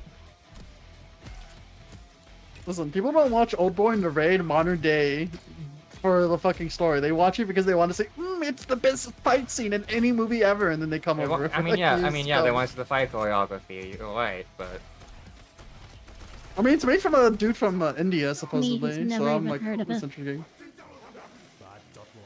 It's one of the early representations of good choreography and fight scenes for movies, and it's seen as one of the early like top tier ones.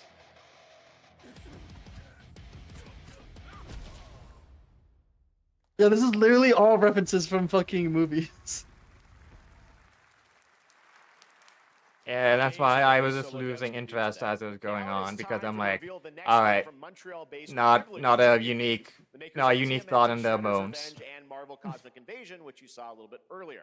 If you're like me, you've been waiting for more than a decade for this reveal.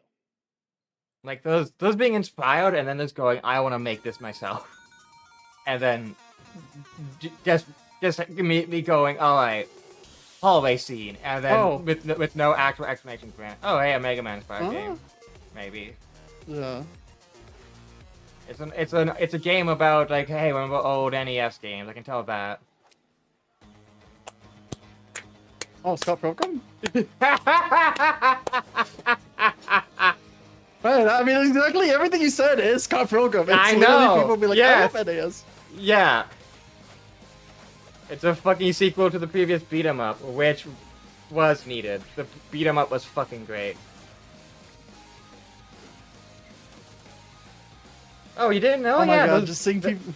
there was a Scott Pilgrim beat 'em up back in like 2015. It was like great, and it was in the art style of the comics, and like follow the comic story. This looks like it's I'm gonna be real, I'm kind of disappointed this wasn't like 20XX And or also- 40XX or whatever the hell. So also the first thing I noticed is that this actually references the Netflix show because Ramona literally took one of the forms she took in that show. That isn't in the previous stuff. Which means this might be also an official sequel. I mean, this is a hype. This is a hype game announcement. Scott Truly. Pilgrim's back with his fist flying in a brand new brawling adventure in EX. You'll battle through space-time and the streets of my hometown of Toronto with Scott, Ramona, and 5 of It's their the one former guy who did the rivals in this thing. online 4-player co-op adventure with a story written by Scott And Pilgrim I've never creator heard of Scott Ryan Pilgrim Lee before. O'Malley. It's gonna be an official sequel to the Netflix show. Okay. TGA winner in 2021. That's why Ramona's playable now. Oh, I never watched it. Ah, there you are. Wait long. We've been preparing delightful ways to make you suffer. So enter the village if you dare. We've slashed the price to be lower than ever for you simple little man things. Dimitrescu's voice actress looks great, actually. You ungrateful wretch. There's plenty more. I see her and I go, I understand exactly how she got the fucking role. Yeah. Make your decision wisely. Capcom sale. Pog. Okay, so what does that mean, Capcom? Oh hey, What do you mean? it's the Warframe clone that is already not pay do to win. well. It's already pay to win. Because like the issues in Korea, pay to win is considered like a prestige thing. Why are they using this song? This is the Oh. worst sad voice song you could do. Oh wait, it's a fucking thing that I should find. Yeah, mute it. You have to mute it. You have to mute it. If you're gonna do sad boy music, do early 2000s grunge, metal, or rock. That's the only time you could do that. There are no good modern day sad boys songs, or unless you want it to be cringe.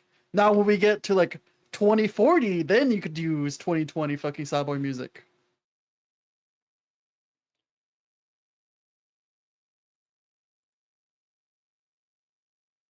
Alright. Oh, you can unmute now. Now, a glorious morning has dawned on something that's simply harder. I can imagine this being serious, Sam.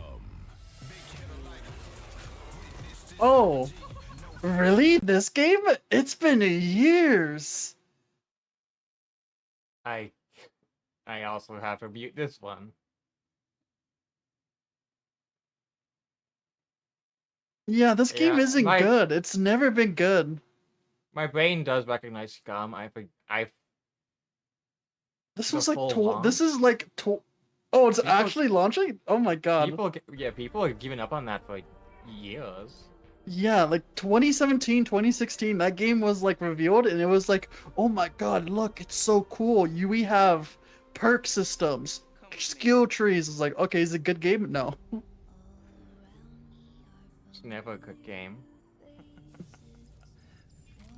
Faces, worn out face. You have to mute. Worn Oh, yeah, out that's true. faces. I mean, the fact whenever I have to mute this trailer, I can already tell that the fact they weren't willing to make their own fucking music means that it's probably fucking worthless. It's the ones where they don't want to make their own music, like kind of like give the vibes of their own world, and they're just you can tell, okay, this is gonna be It's people a who want to very do. mad world. It's literally That's Mad World. made by someone who wants to make a movie. Every time I hear Hollywood music, it's always someone who just wants to make a movie. Where the art style is just pure Killzone. higher this man Nintendo levels graphics. This is someone who And wants they to say they can and- make a and- better GTA. And they also never include gameplay. No, they included a little bit of gameplay. It was just Oh, a and choppy don't 30 forget, frames. and don't forget, police and military jerk offing. Huh? Where it's like, oh my god, I love body armor. I wish I could buy everything the military owns. Oh my god, PMCs are so cool. And it's like, Build a Rocket Boy, and it's like, and IO partners, and yes, you live in rural America, don't you? Agent 47 will be contracted for a very Sorry, I'm being judgmental again. Red Rock City. But I'm usually right, and that's why I keep doing it.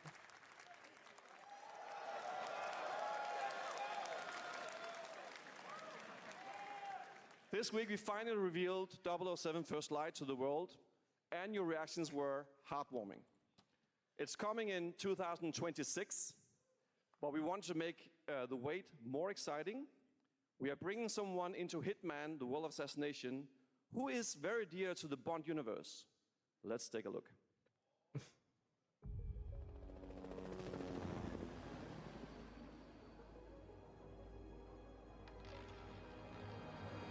Your target is the elusive Shadow Banker, known only as Le Chiffre, a financial mastermind with suspected ties to the criminal underworld. He has arranged a high-stake poker game at the Casino Monarchique in Paris. Our clients have deemed this unacceptable. I've invited these people for a reason. I know their weaknesses. Mr. Rengang. Mads Mikkelsen, but like not. No, it is. That's literally Mads. Oh, you mean the voice? Yeah. No, I know. I know. Yeah. Well, this is turning into an interesting evening. Welcome to the VIP room here at the Casino I never understand why no one looks at Agent 47 and be like, "Why do you have a barcode on the back of your head?" Wouldn't you agree? So, there were white people with weirder tattoos on their head, is what? True. There you have it, Hitman and 007 Saying that hurts. in a very unexpected way. And I'm referencing something specific, but you know what I mean. Time for 007 First Light. It's just around the corner, coming out next year. However, Hitman is live right now. So I thought, why wait? And Shadow I asked dropped, a fellow yo. Danish friend to join me here. As People are shadow dropping more often now that like so many recent shadow drop. Like Oblivion was a shadow drop, as was fucking Hi-Fi Rush. Wait, it's actually Madge who's voicing him. Okay. You wouldn't be here unless he actually voiced the character. Holy shit, he has shriveled since I last saw him. Agent 47's next target as Le Chiffre. Look at what Kojima did to my boy. Sucked him dry. And you know, this is Couldn't hold it in. I've always had a deep love for this character. It's a role that means a lot to me because of a lot of reasons. So Start whenever I slurping gave it me a chance instantly. To step into the shoots of the Chiffre Poor once man. again, I did not hesitate for 1 second. But this time is a little different. He's more confident. He's dangerous. He's not just a brilliant mind hiding behind a desk. He is visceral, unpredictable, and ruthless. And let's just say this time he doesn't outsource the violence anymore.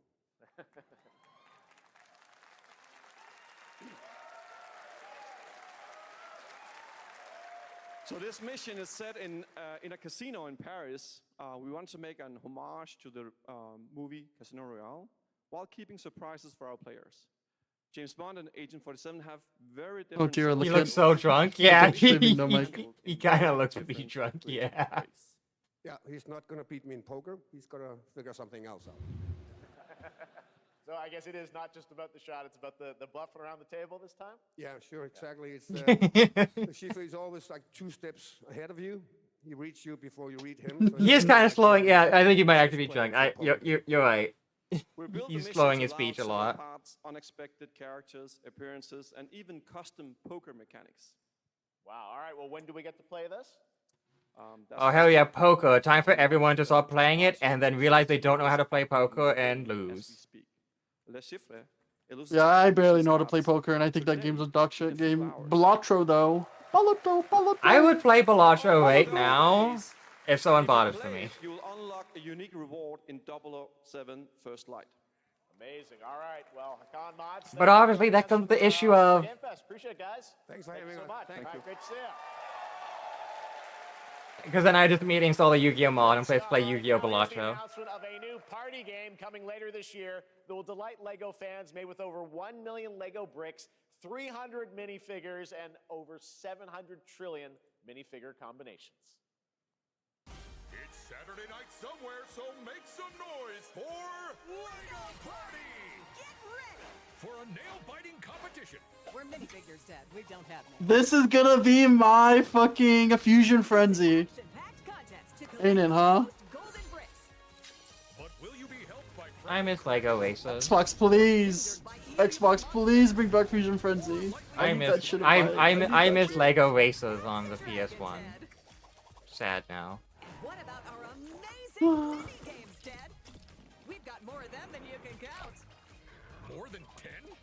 It's actually more like 60. Whoa, that's a lot! With surprises around every corner, anything can happen. Anything? Anything. Anything? Yes, anything. Okay, but certainly not a giant crab, a mythical king cobra, or Master Wu smashing a... I love that feeling of I said stop. Wow! We've got all that and more in LEGO Party! I was expecting to see Bionicle, but I don't know what I was thinking. No, never. They would never mention that shit. They actively cancel everything because they hate it. For some reason, the current people at Lego are incredibly spiteful of the fact that Bionicle is what prevented them from going under. Across 5 ships venture into the most treacherous region. Like Lego was not making money into ops until Bionicle. The game is called Wildgate, and the open beta starts next week during Steam Next Fest. And we're also very happy. And then Lego Star Wars happens, and that's when the money came in. 24th for PC, PlayStation 5, and Xbox. Let's see what it means to get into some serious space shenanigans.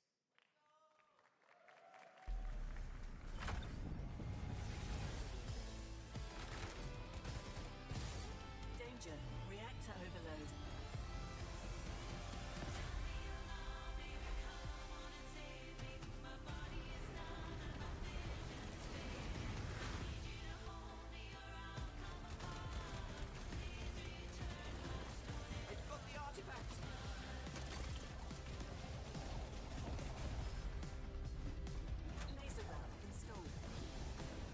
This feels bad. Now their ship is flying.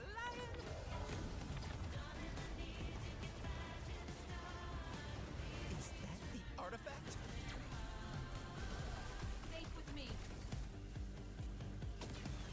This'll be good. Good thing that wasn't our ship.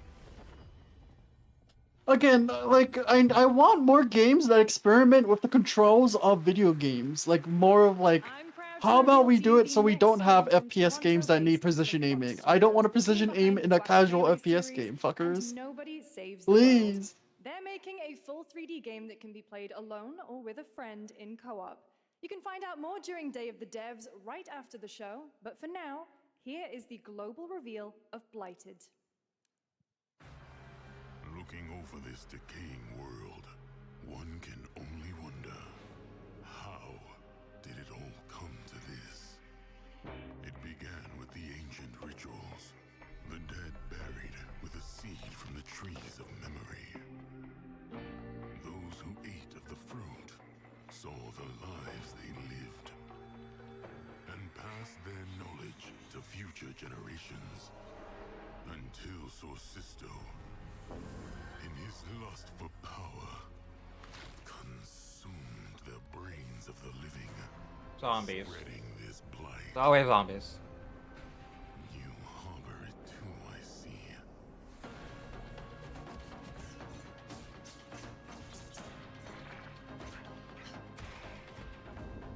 So watching the video yesterday that was all about here's how you know a game is about to become shitty, and then that's when they just add zombies. The amount of zombies today have been making me giggle thinking about that.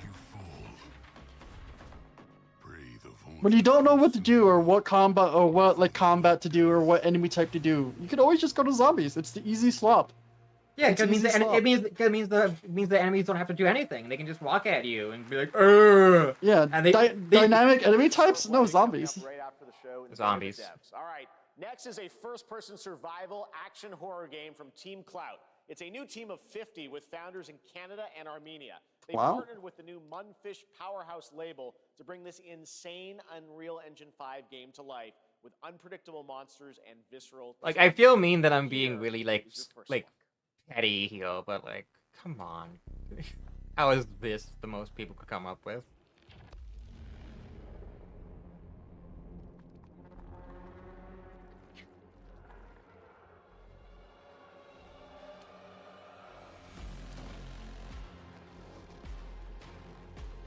This is someone who played Resident Evil 7 and said, I could do it better.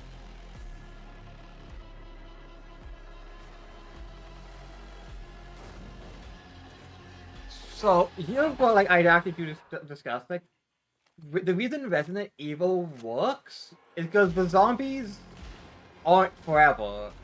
They're meant to be like the thing that gets you used to the game, and then they introduce the actual stuff. They introduce the hunters. They introduce the fucking bilers. They introduce the fucking tyrants.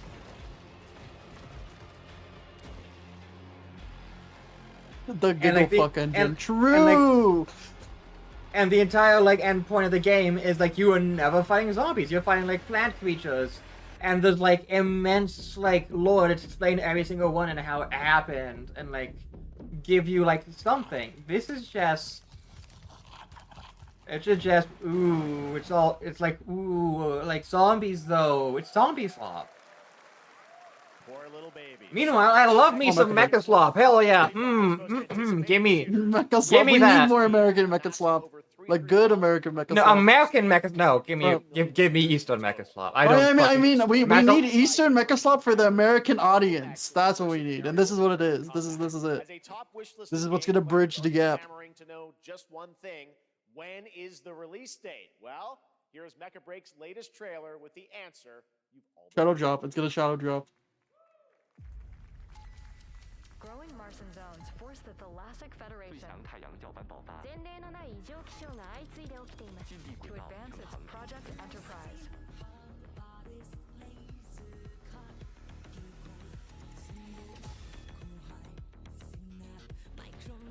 See, I wish Armored Core 6 was a more grounded story than it being like more ethereal and just like cosmic. Because that's what I like about Armored Core is it's like it gets grounded and then it gets ethereal. I'm just like, yeah, you're just mercenaries and you're like kind of doing things like God.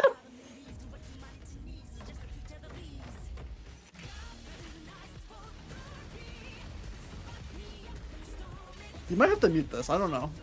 No, Twitch does not give a shit about Eastern songs. Nor does YouTube.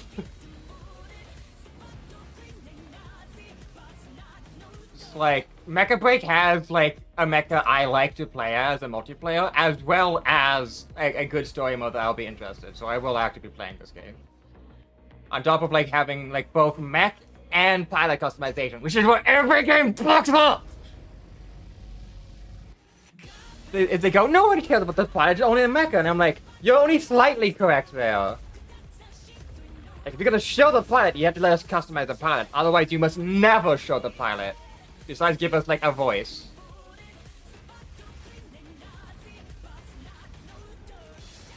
Because as long as I can have a female pilot, I can have the biggest, bulkiest, most armored, like, fuck-off mecha ever, and I don't have to care about Destroyer.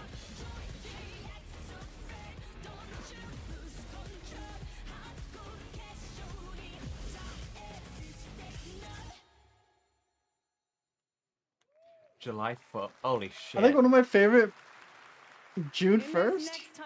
July small-scale 1st. Players traverse the oversized Oh. world around them, filled I was with like, it local came out already? wildlife and hostile machines.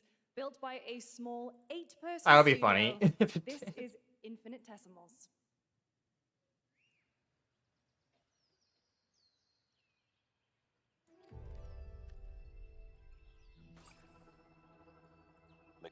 themselves approaching.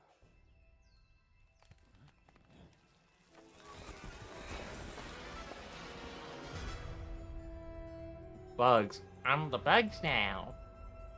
We must now face a What if this is Talking about Bugs Bugs next? What if this is a Bug's Life too? That would be fucking hilarious. the industrial civilization we were expecting to join.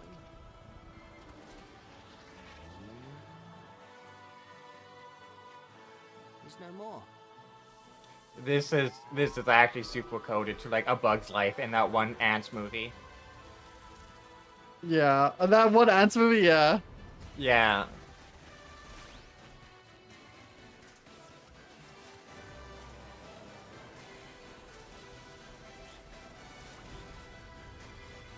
Whatever it takes, we find a way.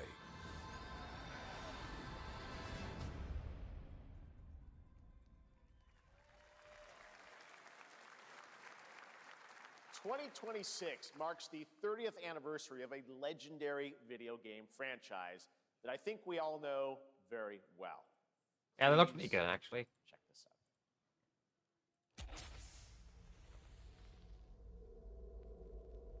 out. Alright, this might actually be something. Jeff Keighley ding. RPD? I wonder what that means. Raccoon City? It's a remake of Resident Evil 1. Isn't it? Yeah. Come on. It's a new Resident Evil. Happy birthday to you. They're announcing the new Resident Evil. A special message from Takeuchi-san.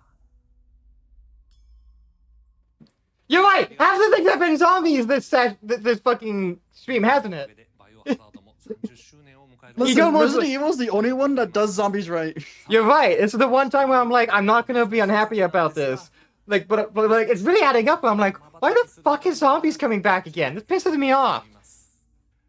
My brother loves zombies, and as such, I hated them because he kept forcing me to see that shit and gave me nightmares. Eventually, zombies became my lucid dream activation. Whenever zombies showed up, I go, oh, I'm dreaming, and I'd let myself get eaten, or just fucking get rid of zombies and just wake up and be like, you made me unhappy. I'm waking up now. Now it is time for the next big update for a beloved franchise. I've never had a lucid dream before. You don't want to. It's really boring. You're just stuck like sitting still in your dreams for like a long time, and then you barely remember any of it. Let's rumble. No, it's not. This is a Street Fighter crossover.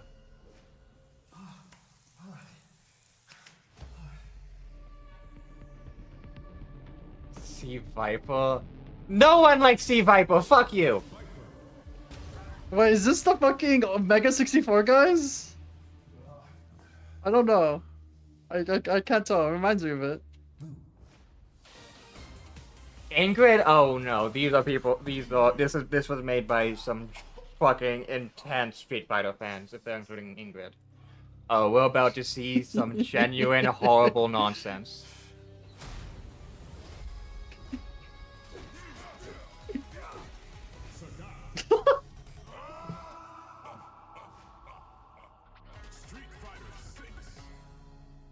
Sorry, I'm looking at Max right Fuck now. off! Oh my god, it's real? It was taking me a bit to pause what was happening, and then they just went. By the way, this is the second DLC. This is the second DLC. Forgot Ingrid, Sea Viper, Alex. There are people going to be incredibly unhappy about that list. There are people who will learn how to make pipe bombs over Ingrid's inclusion. Like, there will be people who will stop playing over Ingrid's inclusion. Why is Ingrid so bad? So Ingrid is God. Oh. She is the literal god representation of the Psycho Force in Street Fighter, and she only shows up in a non-canon Capcom Fighting Evolution, the worst fighting game they've ever made. And she's a dumb, cutesy anime girl wearing like a cute anime girl outfit, and she's the origin of M. Bison's power. You know, M. Bison the people like way more. So yeah, everyone just fucking despises her and like disowns any game that she shows up in. They don't care. This is not a Valve game. So I saw someone in the chat say Valve. Like, nah, the fuck no. This is someone who likes TF2. It's a TF2 fan game. Yeah, the characters have too much like. They're trying to make the characters attractive, which is not what Valve does. Valve loves making everyone like incredibly likable visually and like cool, but usually also kind of like you would never want to even get 5 feet near them because you know they stink like hell. Which is the ultimate game of capture the flag set in the 1970s, as you saw. The closed alpha will be starting later this year.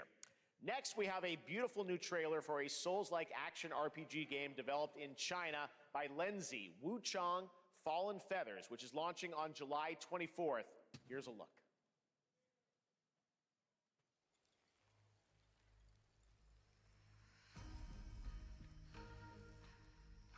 So I suppose they didn't actually announce anything Resident Evil besides a hint that they're making a new Resident Evil game. Yeah, they're saying, give us more time. We're still making the Resident Evil game. Fate is all set in stone. This game's doomed because Neo 3 is coming out.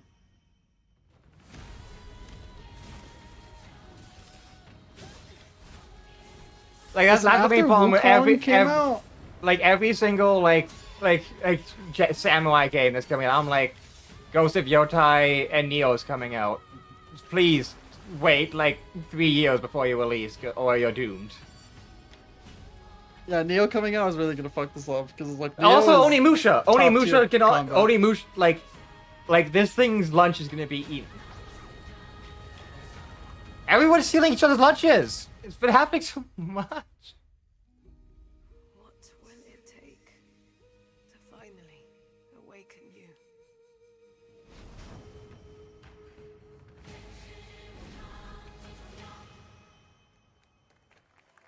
Wuchang. So is that basically the sequel to Black Myth Wukong? Oh, look, it's the same devs. The fuck? I wasn't paying attention. Yeah.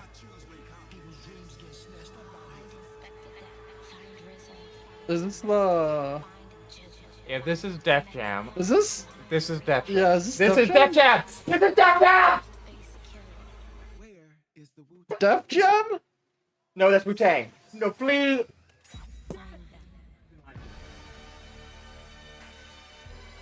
Never mind. I've lost interest. God damn it! Fuck you, Wu-Tang. That's cheap. Fuck you guys. Fuck you guys. God damn it! I almost got excited. It goes in my ears. I thought we were about to get a new Def Jam. Ah! Alright, I'm good now. I'm sorry. Ghostface Killer. Maybe the announcements of everyone thinking. Wu-Tang: Rise of the Receiver is a new co-op action. Maybe everyone thinking it's Def Jam is gonna cause people to be like, wait, maybe we should make a Def Jam.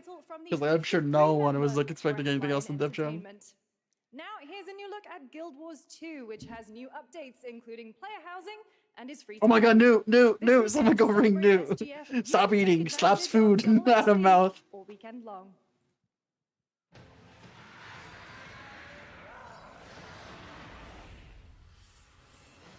Something I will say about Guild Wars is that their mounts feel amazing. My greatest advantage. That's all I can say about Guild Wars 2. Their greatest weakness. Me. My story. My story. It's kind of absurd there's no Guild Wars 3 at this point. Just make Guild Wars 3, little gups. Just make Guild Wars 3.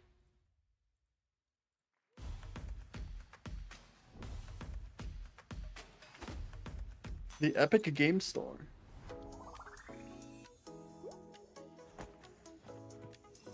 We love the Epic Game Store. No, we do not. Not in this household. But it's amazing.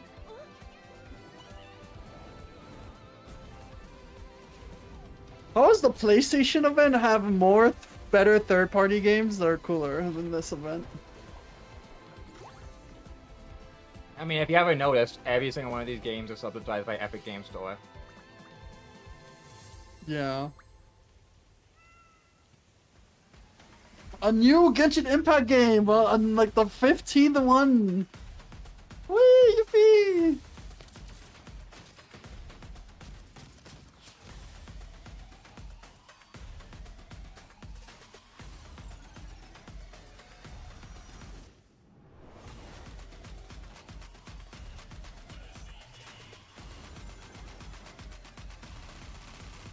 Alright, this is the ending wheel then.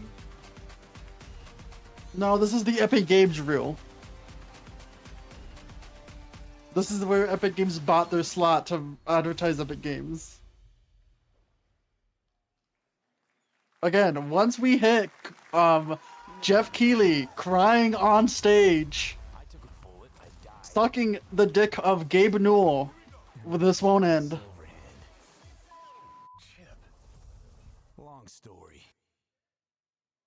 That shit's not gonna run on the Switch too. Another game throwing back to a classic animation style. Enter a surreal world where you're a down-on-his-luck outcast who has to battle his inner demons, literally, in this action roguelike. Here's Into the Unwell.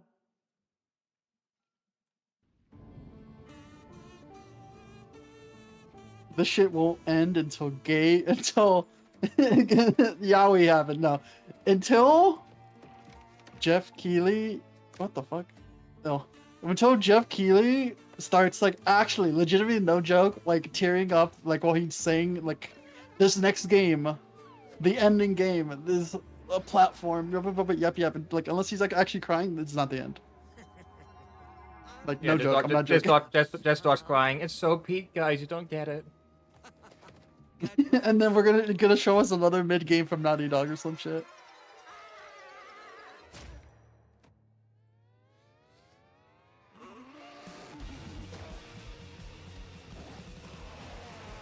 Maybe it's too much for someone like People don't put enough respect on Cuphead for actually doing the hand-drawn shit and not cheating with 3D models.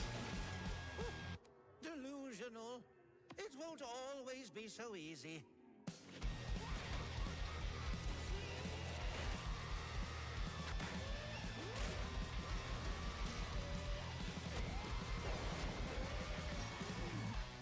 I'm getting a feeling this is one of the game that mistakes like good loud for good.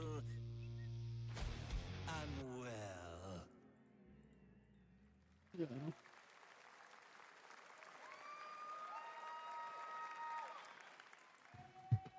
Hey guys, I'm Ian Prue, the co-founder of 1047 Games. Oh hey, Splitgate. I already When don't we like this started dude. Splitgate, I already we don't like just how wanted to this make a dude. game we could play with our friends, and 20 million of you I played just with noticed us. the hat. Yeah, never mind. Now, with the help Yeah. of our amazing community, we've built Splitgate 2. Why? That's not Because I funny grew up anymore. playing And I'm tired of playing I'm the so same glad I Call of already Duty know this every game's year. gonna die in like And a I couple wish like a we month could from have now. Titanfall 3. I'm sorry, but that hat just isn't funny anymore. With Splitgate 2, we asked ourselves, how would we take portals to the next level?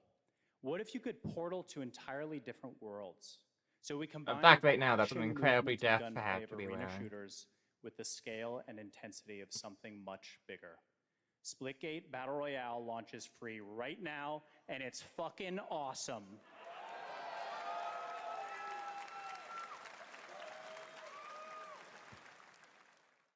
Just look at that water placement. Expertly done. This is the epitome of sport. Here, splitting savants and jetpack team. We already hit the peak of Battle Royale of like with people being interested. And he complete the comeback. He's going to try. He shoots. He gets the kill. Now that's how you portal. They're not done yet. They got one. They got another. They're going to do it. They're going to see that. You see that? Oh my God! They did it.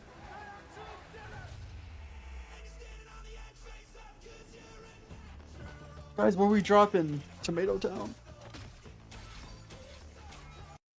I have to move that, yeah.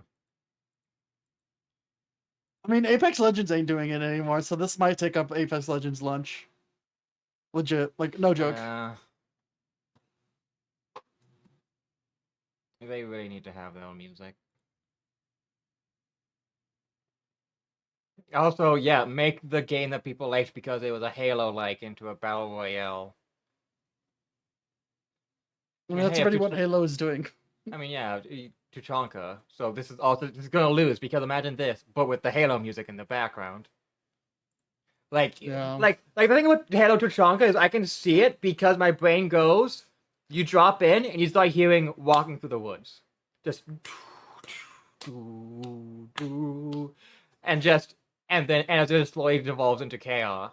Like when I think of that, I go, never mind, that's perfect, that works. My problem, the issue with what you just said is that you just said something so fucking creative and so good. I want that so bad, but you know damn well 343 is never gonna do that. They're not smart enough to do that. I am a creative who literally I would be drawing right now if I didn't have this. I learned to do everything I set my mind to. Is this Retro Fighter? Or is this the other thing? It's one of the two games they're making. I could feel it already. This is Retro Fighter. This is VF. No way, this ain't VF. This is Retro Fighter. It's time to see Virtua Fighter gameplay. I'm so fucking excited. Is this Project Century or Virtua Fighter? It's one of those two. I can't tell.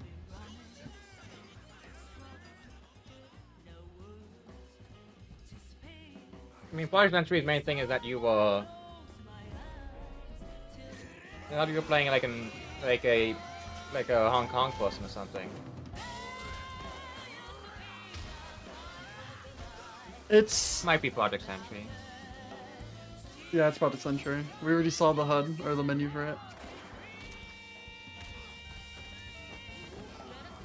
Oh, that boss is dead. Show him no mercy. Such a great fucking prompt. Ugh. Yeah, this is gonna be a good game. This is gonna be a fucking great game. A Jap then, huh? Holy! This is in the. They're actually. Oh wow! This is. They are freeing the racism for this. If he's fucking cute. Okay, he's not Kiryu.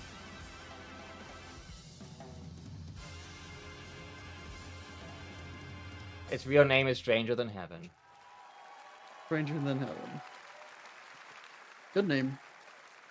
You saw it at TGA last year as Project Century set in 1915, and now the full name has been revealed. All right, now show Virtua Fighter. Than Heaven, the brand new title from RGG Studio. This time it's now 1943, and knowing RGG, I'm sure more surprises are surely on their way. All right, well, we're almost done here, but we do have one final, very special global game announcement to share with all of you who've been waiting. Today we've showcased a lot of projects from teams around the world, including many brand new studios, and we're proud of that. But all right, this is his crying speech. Studio that is no stranger to delivering blockbuster games time and again. When I first got at this project last summer, I was absolutely blown away by the scale, scope, and ambition of this developer's vision. And while there are many places, really any place, this game could have been revealed. It's gonna be any big game. We're so deeply honored that we get to share it with the world right here. At Valve, he's choking up. It's his crying. It's his crying speech. He's choking up. Huh. Okay. What the fuck? This is Control 2.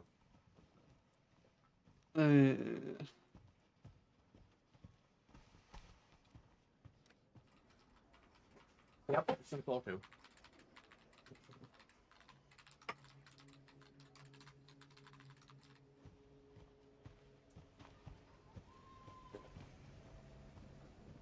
Or Alan Wake 3, who knows? Not Half-Life, though. Okay, does this look like Capcom engine? It does, actually, a little bit. It is Eastern. Is this the next Resident Evil? Is this Resident Evil 9? Because the daughter was grew up. Is that the daughter's name? Yes? My office. Wait, what did he say? It is a very Eastern rendering engine. It might be REX, but this is like. If this is about the report you asked for yesterday. No, mine is Resident Evil 9. That's Ashley. That's Ashley. I recognize that voice. It's Ashley. This is RE9. We found another body. One that exhibits the same pathology as the others we've been investigating. Alright. Now I need a good Resident Evil 9. Okay. Oh hell has gone wacky, but also they kept the ears. On the crime scene. The Renwood Hotel.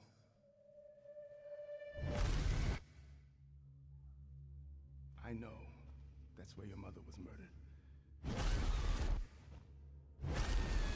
Alyssa died 8 years ago. Perhaps it's time for Alyssa? This is evil as fuck. Grace. Actually kind of Silent Hill-y. Someone's saying Parasite Eve. Alyssa! Oh! It might be, actually. Oh, shit. No, that's Square Enix. This is not Square Enix's engine.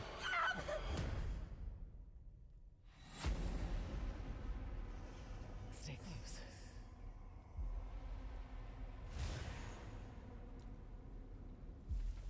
Because, yeah, it can't be Resident Evil. They said they're still making it. But this is... I know now that you're the one that I've been searching for. Especially They're trying to eat Resident Evil's lunch. No, I think I know what this is. investigating all these strange deaths, huh? We need to keep our voices down. Have you seen the same shit I've seen? Please know that you... This is Capcom's engine. Everyone's gone.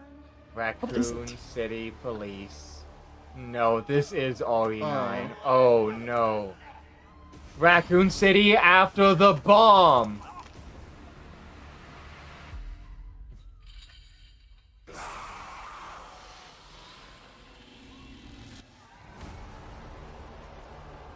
Requiem, RE9. Resident Evil Requiem. Did they fake us out? These bitches say we need more time. That's soon. Holy fuck. There you have it. 8 months. Resident Evil Requiem. 8 months. And it will be playable to fans this August at Gamescom, where we'll also be hosting Opening Night Live on Tuesday, August 19th. Resident Evil demo today? is a bold shift. Demo from today? franchise They said tone demo and August, gameplay. sorry. Today's reveal isn't just about survival horror. Expect high-stakes cinematic action too, with much more to share soon leading up to its launch on February 27th, 2026. Amazing. Thank you, Capcom. That was an amazing announcement. Glad we kept it a surprise. All right, that's going to do it for our live Summer Game Fest show. Let's thank our co-host, Lucy James. Didn't she do a great job, everyone? At least, like, thank you for trolling everyone here. It was worth it. Good job. Lucy got to see the trailer for the first time. That's like Gatekeep Girl Boss. Alright, Capcom. Top secret. All good. All right, well, there's much more Summer Game Fest to come. Make sure to visit summergamefest.com to see a listing of all the digital events this weekend you can watch and to highlight even more games, including the Xbox Games Showcase on Sunday. And stay tuned online to see coverage of many of the playable games at Summer Game Fest Play Days that's taking place this weekend in LA. And make sure to stay tuned for Day of the Devs, which is coming up next with additional... Okay, we'll probably see Half-Life at the Game Awards, because again... Oh, Day of the Devs. Jeff Keighley. Day of the Devs also has more releases, doesn't it? Oh, I thought But that's more of like indie dev stuff. No, we're not done. It's June, baby. And in indie or not, it's still you drag me to react. I'm reacting. I'm dragging you to react to the big boys.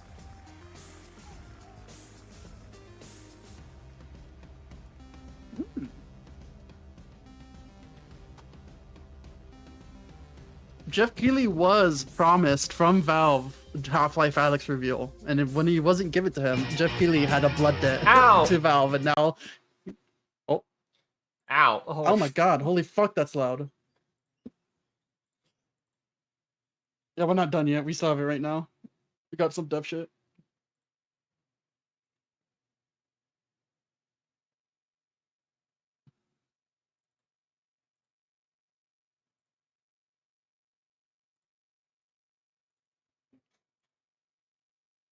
Got muted for now because holy shit is too loud.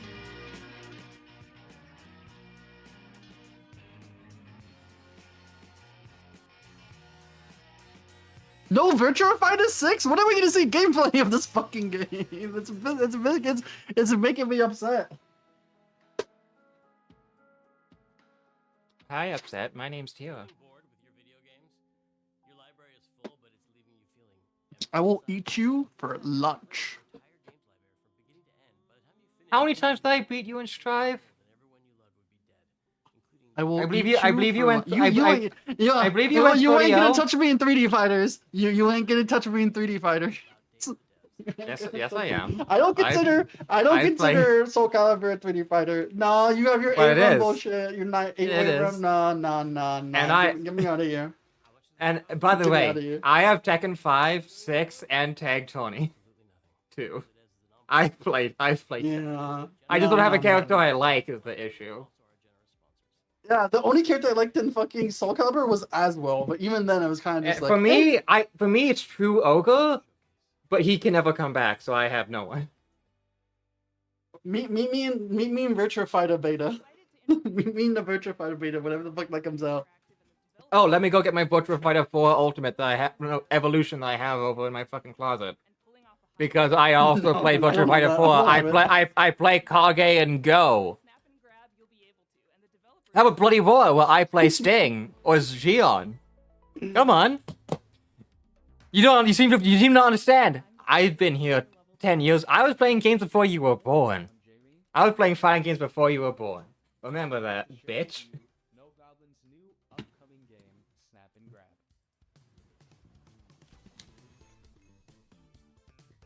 Alright, I'll be right back and go get some water before Day of the Devs. What does that mean? I'm glad you asked. Means you're stealing shit. Stealing from the rich. It's the 80s. And you are nestled between high fashion glamour and high ticket crime. As Nifty Nevada, the world's greatest photographer, you'll be tasked with visiting a variety of rich and lavish settings, in which you'll have one question on your mind. What will you be stealing tonight?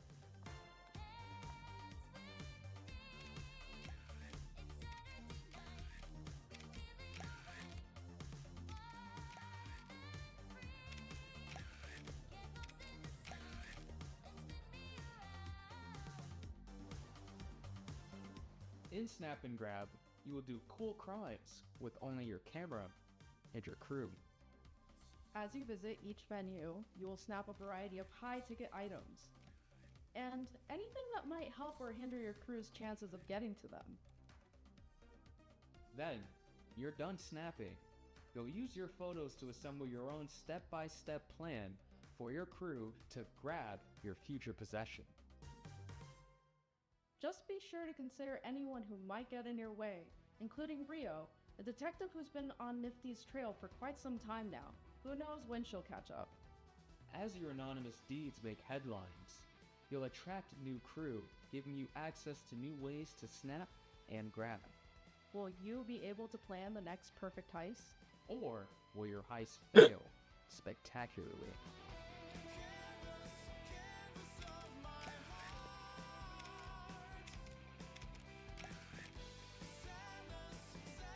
What the fuck was that Resident Evil thing then? We need more time. They were fucking with us.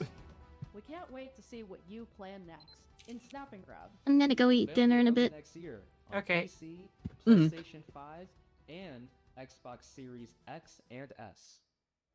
Does Untitled Goose Game ring a bell? It was one of the very early Day of the Devs games, so early in fact, that when we asked the dev what the name of the game was, they asked, do they have to have a name? You know the rest of the story. House, based in Melbourne, Australia, is developing a brand new kind of experience that's unlike anything else you've ever played. But I'm not the right person to describe what it is. Better served that these anthropomorphized ant, duck, wobbly creature things do it for you. Take it away. Hello. We're House. You might know us because of our Goose Oh, it's Game. this. And we're here today to show you around our new game. Oh yeah, I remember this.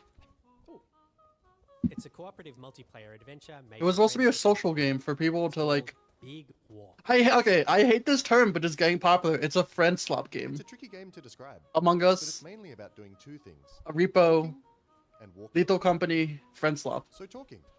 It's a big part of Big Walk, and we've put a lot of work into making a proximity voice chat. I hate that term though. feels natural and But it's what people are It'll using. sound different if you're speaking up close. Hello. Or far away. Or in a tunnel. Hello. Or over a walkie-talkie. Hello. Over. Or behind soundproof glass. In a situation like this, where you can't hear each other, you'll need to find other ways to communicate. So we've given you lots of ways to point and gesture, Oh, there they are. and plenty of tools to stay in touch when you're out of earshot.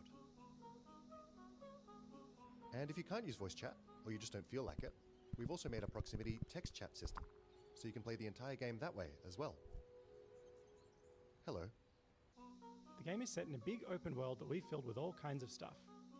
To see it all, you'll need to go for a big walk. Exploring as part of a group is a special feeling. Our chat system makes it important to stick together, so navigating the world of Big Walk requires lots of teamwork and talking. This is just like the VR chat world we were in. As you explore, you can split up and go off on your Yeah. own, Just like, or even lose oh. each other accidentally. I think that's the main issue with most When you're apart, like you of won't be able these to talk is that face-to-face. VR chat So already finding a way to work exists together isn't always straightforward. and like is the pinnacle of all this. If you get lost in the bush, don't worry. You'll find plenty of ways to stay in touch and find each other again. Hello? If anyone can hear me, please shoot up a flare. Thank you. This building behind me has a challenge in it. Completing challenges like these is the way you make progress through the game. They're all about teamwork, and they're all a little bit different. A lot of them are designed so that you find funny and surprising new ways to talk. You might need to do some miming, or come up with a special code, or even sing to each other. Okay, so you want to find a speaker that's like ooh wah wah ooh wah wah ooh wah wah. They're not all about talking though. There's a bit of platforming in there, some sports, and some weirder stuff too. Stop. Our challenges are open-ended, and leave plenty of room for you to do things your own way. Like the rest of the game, challenges in Big Walk are about the joy of muddling through things together. So that's Big Walk. There's heaps to see and do, but there's also lots of room to just hang out in between. We think there's some real magic that happens when you forget your plans and find yourselves doing something else entirely. You can sit and watch the sunset, Tell stories as you wait for the night to pass. Go dancing. or you could steal your friend's binoculars and kick them into the ocean. Oi. Sorry. We hope you enjoyed this little tour and got a sense of what we think is so special about this game. We made Big Walk to be a nice way to hang out with your friends in a video game, and we hope you like playing it as much as we do. Thank you for watching. Goodbye. Goodbye. Goodbye. We seem like wholesome devs. I like that they're trying to make games like this though. This next title is from the art director of Journey and the team at Giant Squid, who brought you beautiful titles like Abzu and The Pathless. You'll see the DNA of all those games in this one as you surf the sand on your sword and bring the sea back to life. This is Sword of the Sea. Hi, I'm Matt Nava. I'm the creative director at Giant Squid, and I'm very excited to share with you our latest game, Sword of the Sea.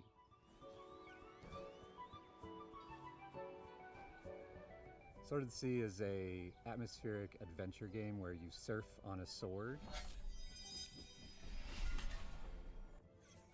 And it is trying to give you the kind of spiritual experience that you get as a surfer, a snowboarder, a skater. It takes a lot of what I've done in my previous games, going back all the way to Journey, Abzu, The Pathless, and you're going to see those elements in the game, but it's going to take you somewhere new. Sword of the Sea is all about movement, getting into a flow state. And that's something that, as a snowboarder, I've experienced myself. I feel like there's this kind of magical experience that you have with these extreme sports. When you're doing it, you actually find this kind of meditative quality. You are moving very quickly, but you get to understand nature in a way that you can't otherwise. You get to see the whole mountain at once, and that lets you kind of connect with the world in a deeper way. And I think that's what we want to do with the game.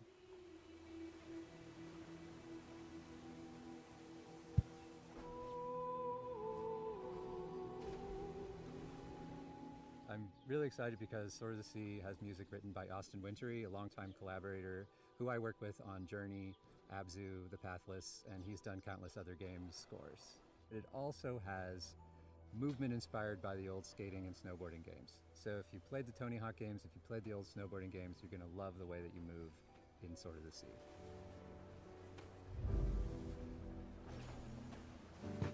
Oh my god, I'm looking back at the Resident Evil like gacha, and he says bear with us a little bit longer, just a blink of an eye, and it will be ready. And he's like smiling while saying it. You might have one. Sword of the Sea is coming out this year, August 19th, on the PlayStation 5 and PC, so wishlist now. Thank you. This next world exclusive is a sequel to a game that has over 4 million players and counting. A runaway hit if there ever was one. But to make a sequel, you have to bring something new to the genre, something evolved, and that's exactly what this developer did.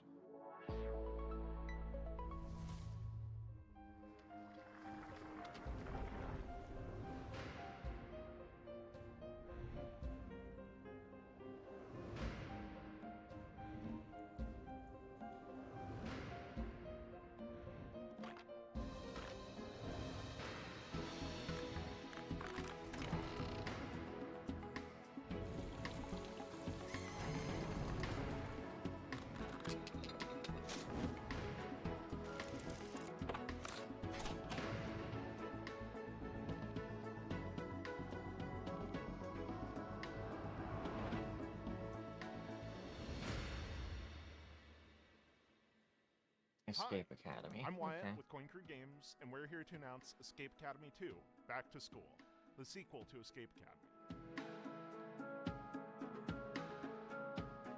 Escape Academy 2 is an open-world escape room game, where between your escape room classes, you can explore a living and breathing campus that functions as one big escape room. We felt inspired by games like Animal Well and the Legend of Zelda series, and how they leverage free roam puzzle solving, so we're really excited to bring that into the Academy. Our background as a studio is in building immersive narrative escape rooms, so when we started making a sequel for Escape Academy, we asked ourselves, how can we push that even further? We looked at feedback from the first game, and the #1 most requested feature, by a huge margin, was more Academy, to really get to be a student at the school. This time around, we're going to let you explore the campus, to go to classes, meet other students, and, most importantly, find lots of rooms to lock yourself up in. What was once a 2D level select map is now a fully realized explorable space. Whether you're returning to the Academy or stepping in for the first time, you'll find yourself in a world full of unique environments, from dusty puzzle archives to hidden rooms in unsuspecting places. The campus is designed to reward curiosity with secrets tucked into every corner for players to discover. From lighting and atmosphere to environmental storytelling, we've pushed every element to heighten immersion and mystery. For Escape Academy 2, our approach to narrative is to really lean into the roleplay of embodying a student at the Academy. You can talk to your fellow escapists to unlock quests, discover lore, and naturally get hit with a deluge of groan-worthy puns. Apologies in advance. Over the course of the game, you'll puzzle your way through character-driven quest lines that string together campus challenges and escape rooms, taking you through your second-year curriculum and the game's central mystery. If you want to get a sneak peek at the game and help us unlock its full potential, join our Discord and sign up for a playtest. We'd love to borrow your brain. Wishlist Escape Academy 2 today on Steam, and we'll see you when you get back to school. So stupid. Devo, Smashing Pumpkins, Lush. All these bands are part of the 80s, 90s vibe that is mixtape, from the prolific creators of The Artful Escape. But this is not a music game or a game about music. It's a game about life and friends and the music that gets us through it. Oh, hi. These people aren't even old enough to have been from this. Well, Here in Melbourne. if they're just enough, but This is our secret hideout where we make video games. I'm really trying to stop myself. I'm beginning to get really fucking, like, judgmental. I promise. But who cares? What's next? We're making a mixtape. I thought we were in Jeff Keighley's theme. We're in Day of the Devs too. Oh, cool. Mixtape is a coming-of-age action-adventure game about three friends on their last night together, listening to a perfectly curated soundtrack. It's a psychedelic retrospective, a musical journey that documents the breadth of their friendship and their greatest hits.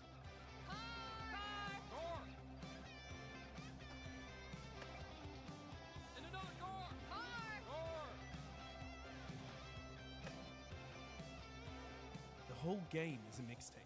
The music is a mixtape. There's a mixtape of mechanics, from skateboarding to pulling slushies, a mixtape of eras, a mixtape of art styles and media, designed to take you back to the teenage wasteland. We gonna get your stash and keep going? That's a rookie move. Yeah, have we taught you nothing, Cassandra? What? We all go up to my room and immediately bolt? Dad, give away your grabbing booze. But is the music any good? Holy flippin' meatballs, let me tell you all about it. Thank you very much. We got Joy Division, Devo, I love Devo, Smashing Pumpkins, Portishead, Roxy Music, Silverchair, Lush, The Cure, Susie and the Banshees, Stan Bush, the Jesus and Mary Chain, the unkillable Iggy Pop, and apparently many more. So it's unstreamable. I can't go to prison.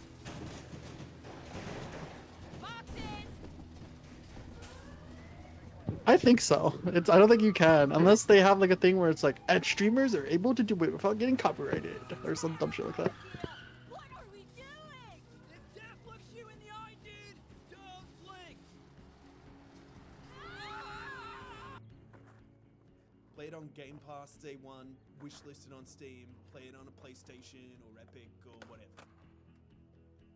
I thought we were riding together. I didn't want to get all sweaty and shit. Fair. Mixtape. Nothing but the hits. Did you see that Drinkbox Studios just announced their next title, Blighted, moments ago at the Summer Game Fest? Well, now they're here to give you an in-depth look at the game. Hey, I'm Ian, the lead designer at Drinkbox Studios. And I'm Augusto, art director at Drinkbox. We're excited to finally tell you about our new game, Blighted. Okay, so I was talking about some of the indie stuff we already Blighted saw. is a hardcore action Metroidvania set in a psychedelic Western nightmare. No, it's not. The game's full of mysteries and secrets, and one of its It's actively coolest not features what is you a just said dynamic is. difficulty system that constantly changes the enemies, the player, and the world Literally around incapable you of being a as Metroidvania. You know what, with the People in this fact world that have a it's sacred isometric. When someone dies, a seed is planted in their brain. Over Who said it was a Metroidvania? Oh. They did.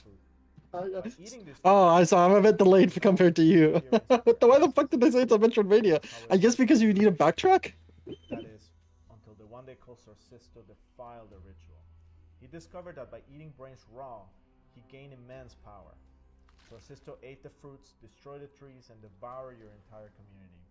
And in doing so, he released a reality-altering disease known as Blight. As the lone survivor, you have a singular goal. Hunt down Sorcisto to reclaim the memories of your people. Now, like the rest of the world, you're afflicted with blight. It's constantly overtaking you, making enemies aggressive and unpredictable, and changing your perception of the world. You can find ways to suppress it, or you can harness it to fight back even harder. With practice, you'll be chaining together finishers, taking out huge blighted beasts, devouring their brains, and using their memories to fight and explore. With enough blighted memories, you'll start to see new layers of reality, reach hidden locations, and discover new gameplay mechanics. Blighted marks our studio's first venture into 3D, allowing the art team to bring their designs to a whole new level as they craft gorgeously eerie worlds for you to explore. You'll be making your way through remains of long-dead civilizations and manifested nightmares, through mines carved into the interior of petrified giants and scaffolds to the gods. Drinkbox has a rich history with action games, from Guacamelee to Severed to Nobody Saves the World, and we're excited to craft. Guacamelee is a Metroidvania, but this is just an isometric. Like many of our past games, and we're working with composer Jim Guthrie to create a soundtrack you'll never forget. We're excited for you to try the game, and we're aiming to have a playable demo later this year. Wishlist the game on Steam and follow us on social media to make sure you don't miss it. This next title is from a bona fide Day of the Devs alumni, Outer Loop, whose games Thirsty Suitors and Falcon Age have both been previously celebrated in our showcases. Outer Loop prides itself on being a minority-led studio with a mission to create accessible but meaningful games about underrepresented cultures and themes, and this title is a beautiful and vibrant example of just that. This is Dosa Divas.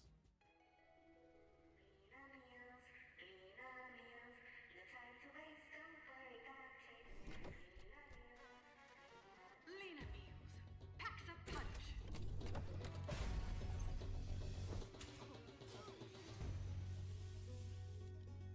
No one cooks anymore. I have. Food in tubes? Yuck. I'm so hungry. So I had to make supper at some point myself today.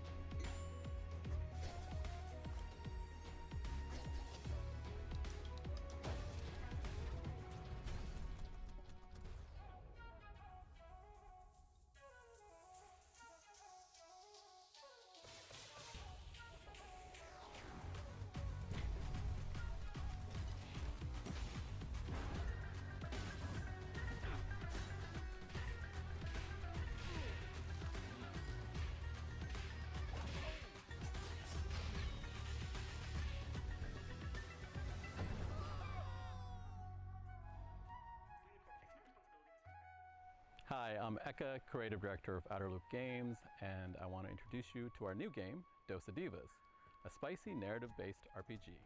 Platform through vibrant villages, battle corporate goons, reconcile with loved ones, and eat one last meal together before saying goodbye. Double jump, drill, and grapple your way through the world to discover local ingredients, hidden paths, memories, and new friends. Engage in a flavorful turn-based combat system where every attack packs some heat. Especially when you time it right. Hitting the action button as the hit lands amplifies your attack damage and strengthens your blocks against enemy attacks. Use boost points at the start of your turn to multiply damage on attacks and skills. Match enemy flavor cravings to break down their defenses and leave them stuffed. Cook up made-to-order foods to wake up villagers from a processed food-induced haze using the expressive cooking system.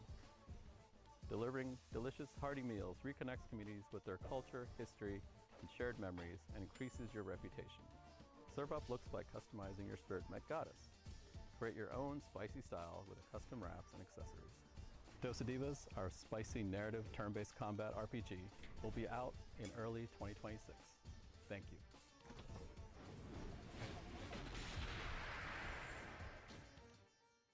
Our pals at Heart Machine, creators of Hyperlight Drifter and Hyperlight Breaker, have teamed up with our buds at Devolver. They're mixing things up with surreal, interdimensional demon horror. It's a genre, right? Or is it a genre? Probably should be a genre. Here it is.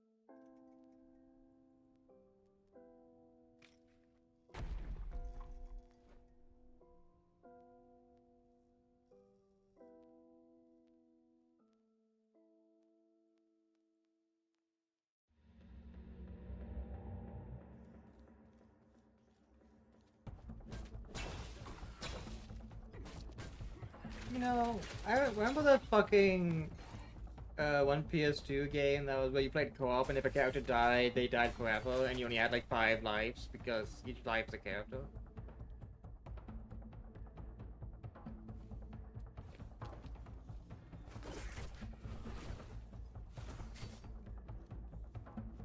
I'm getting that vibe.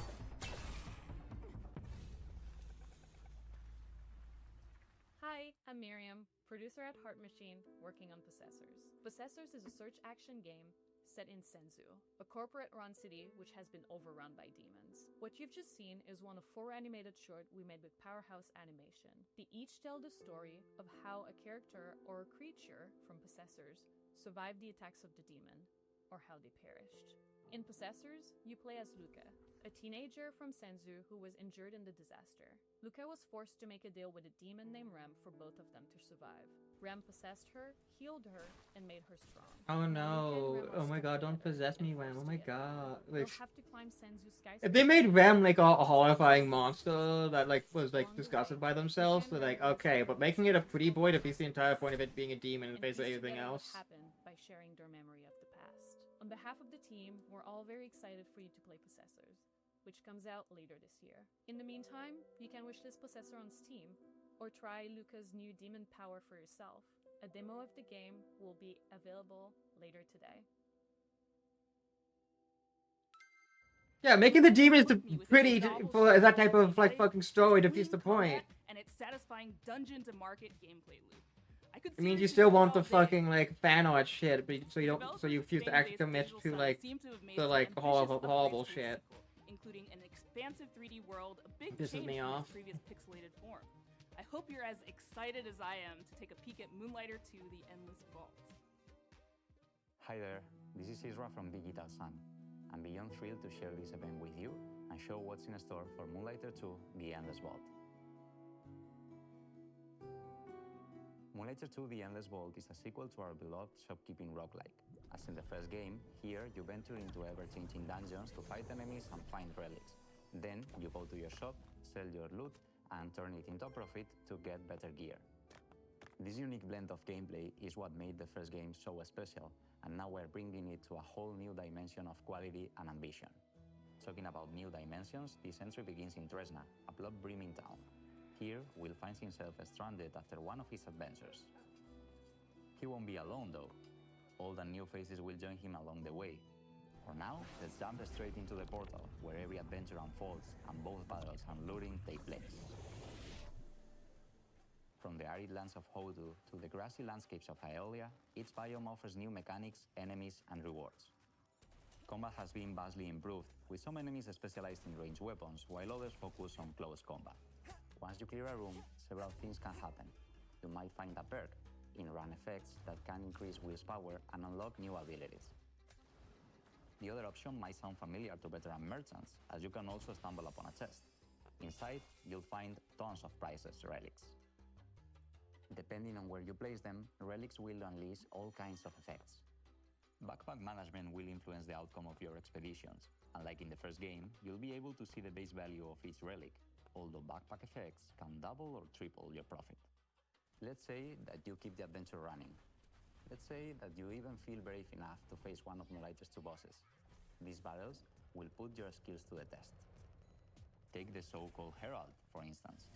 This is one of the first bosses of the game, and shows how the combat has evolved since the first Moonlighter. The Herald will throw projectiles and beams non-stop, forcing you to find cover and dodge hits. He's also protected by a sound barrier that you'll need to deactivate before striking back. Merchants need to be smart. It doesn't matter how far you get. Successful runs leads to the same place, your shop. The shop is where you put a price on your loot and try to get the best deals. There are ways to influence the outcome. For now, all I can say is, haggle hard, sell harder. Well, there's actually something I can already share with you. Just like the perks in the dungeons, you can also unlock special effects each time you open your shop. They can potentially skyrocket your profit, unleashing powerful synergies and selling streaks. You never know what will happen when you open your shop. That's why we call it a shopkeeping roguelike after all.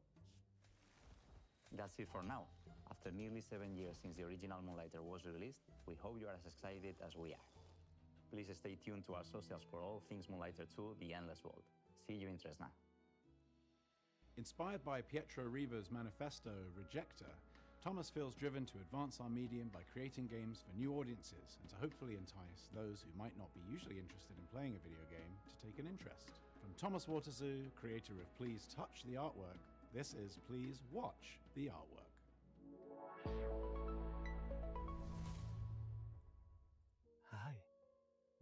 to Day of the Devs ASMR edition. My name is Thomas I hate this. Oderzoo, and I'm a developer from Belgium. I'm the creator of Please Touch the Artwork, a series of casual and accessible games based on real paintings, where I explore what would happen if we did touch the artwork. I usually start by choosing a painter I like, and then think about what gameplay could fit. Whatever that happened to art Kingdom style. Hearts? For my third game, I fell in love with American realist painter Edward Hopper. But this time, you're not gonna be touching artworks. You're just gonna be watching them. At night.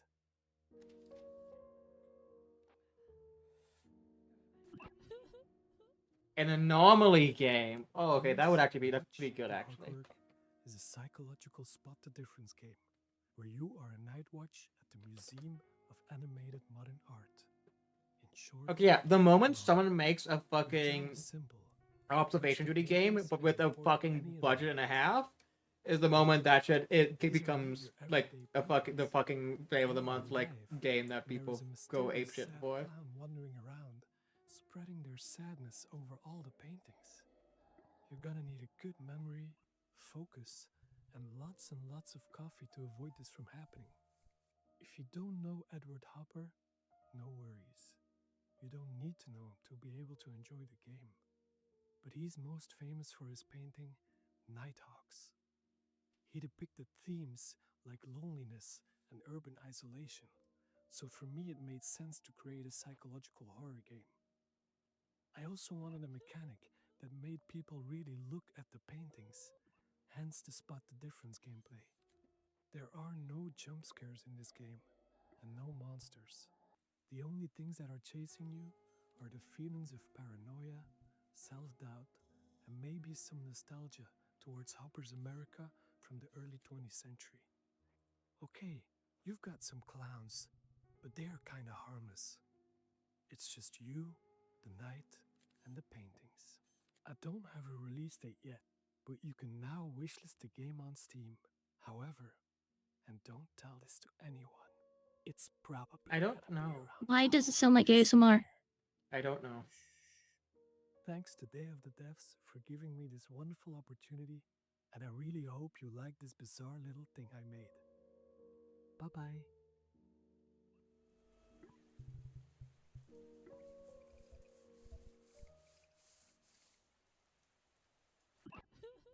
We've had a long-time love affair with this next dev at Tribute Games. It goes all the way back to the very first Day of the Devs, where we showed Mercenary Kings. It's been amazing to see what they've done since then with games like Teenage Mutant Ninja Turtles Shredder's Revenge, which is a huge nostalgic bomb, and they're set to deliver again with Marvel Comic Invasion.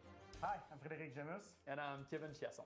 We are part of Tribute Games from Montreal, Canada, and are currently working on Marvel Cosmic Invasion. Marvel Cosmic Invasion is a retro-inspired beat-em-up set in the Marvel Universe. When Annihilus launches an attack across the galaxy, it's up to 15 Marvel superheroes to save the day.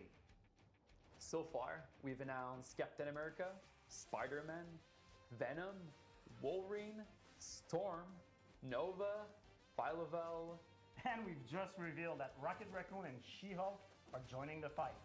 Each heroes have been designed around their unique strengths and powers. Some of them can take on airborne enemies, while others can deal devastating damage closer to the ground.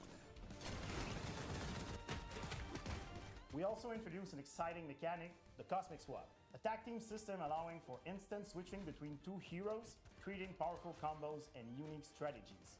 For level design, we recreated iconic Marvel settings such as the Mutant Heaven of Genosha. Was Phyla-Vell high-tech really the mobile base of fucking Shield Captain Marvel at the time? Plus, a thrilling roster of legendary location across the cosmos. We had a lot of fun inserting fan favorite references for you to find out in the background, so keep a lookout. As devoted fans of the Marvel Universe, we saw this project as a huge honor and a great opportunity to celebrate our childhood's fondest memories. Who knew that the countless I think she's Marvel currently stars at the cooking comic book right now. shop or the arcades No, let her cook. bring us here today. We hope that Marvel Cosmic Invasion. I mean that literally. Oh, I thought you were cooking food right now. No, I'm right here. What the fuck are you Marvel talking Cosmic about? Invasion is coming to PC. Because your model. consoles, Your model's like scrunched up. Yeah, I'm leaning back. And now for something of a horror fantasy life sim, co-directed by the pixel artist from Celeste, with haunting and lovely music from Disaster. Oh, hey, Proof, Celeste. Composer, of Hyperlight Drifter, It Follows, Celeste! and to Celeste. boot, You're ahead of an me! amazing group of Why are you so ahead of developers me? from Vancouver. Because I'm better than you. True. You beat me in Guilty Gear, you beat me in any fighting game. It's not fun when you don't. You beat me in platform. When you don't fight beat me in back when I platformers. say these things. You beat me in platformers. Let's play some Chicken Horse. Let's play some Chicken Horse. Come on. Launch the game. Why would I play? Why would I play a shitty platform? Shitty platform. Okay, give me a platformer. Let's play a platformer. PvP platformer game. Let's, come on, let's go. We literally can, because it's either Nintendo or Little Big Planet, and neither of us have access to that shit.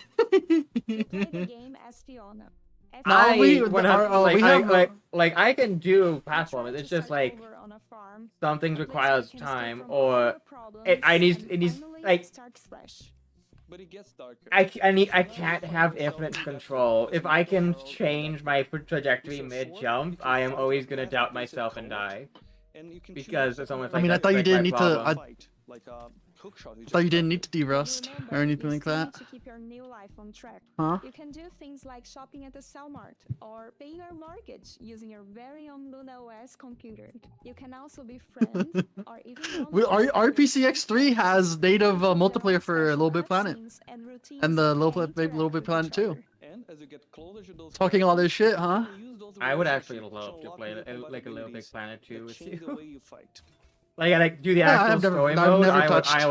I would love it. There's an entire chapter that's where it's all about like Mexico and stuff. Afternoon and evening. Oh, I've never touched Little Big Planet. I've only seen like 5 minutes of gameplay of Little Big Planet, and I think it kind of looks neat. It's like what I don't know. I just know Sackboy, and I know Astrobot is basically the re-embodiment of it. A little bit. No, Astrobot's 3D. Little Big Planet is like a side scroller, and you can't like make your own levels.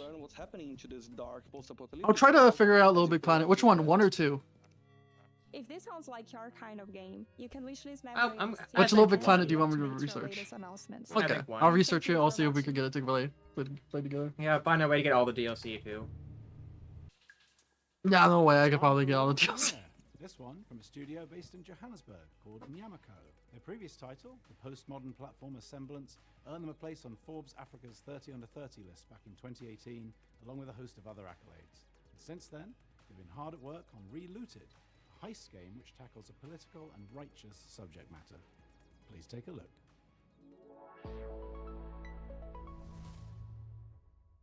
We need a ride. Something incognito. Like a submarine. No, but also fast. Like a jet/submarine. Can you be serious? Ready.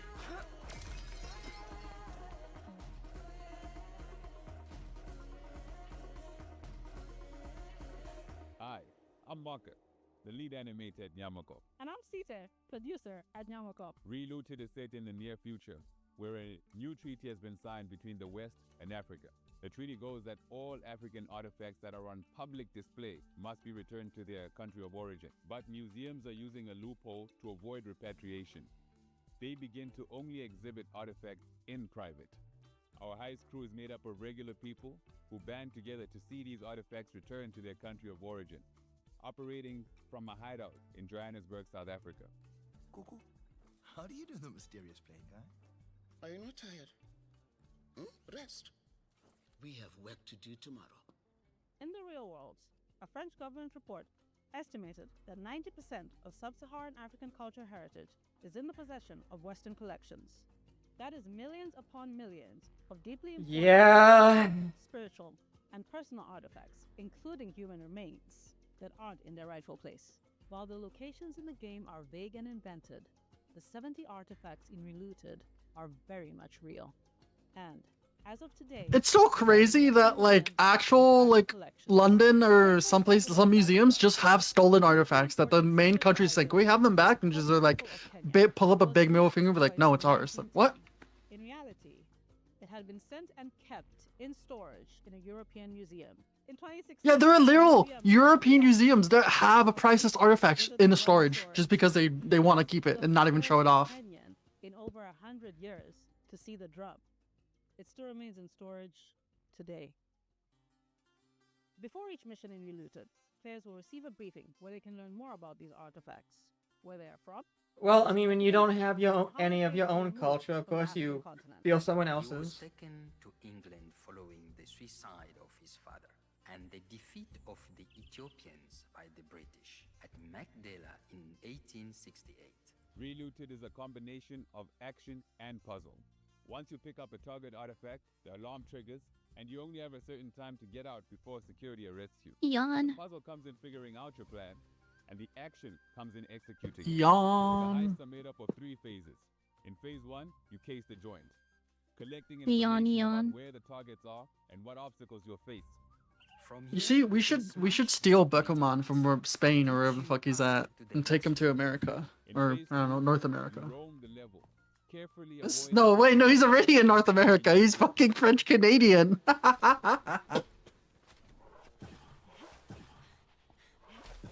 In phase 3, you execute, flowing through your plan and evading security systems as you carry Africa's heritage home. I want people to steal from European museums and just like all of a sudden one day like in like the actual native country, hey, we got our piece back out of nowhere. Just randomly showed up. The Epic Game Store and Xbox Series X and S. You can wishlist it now.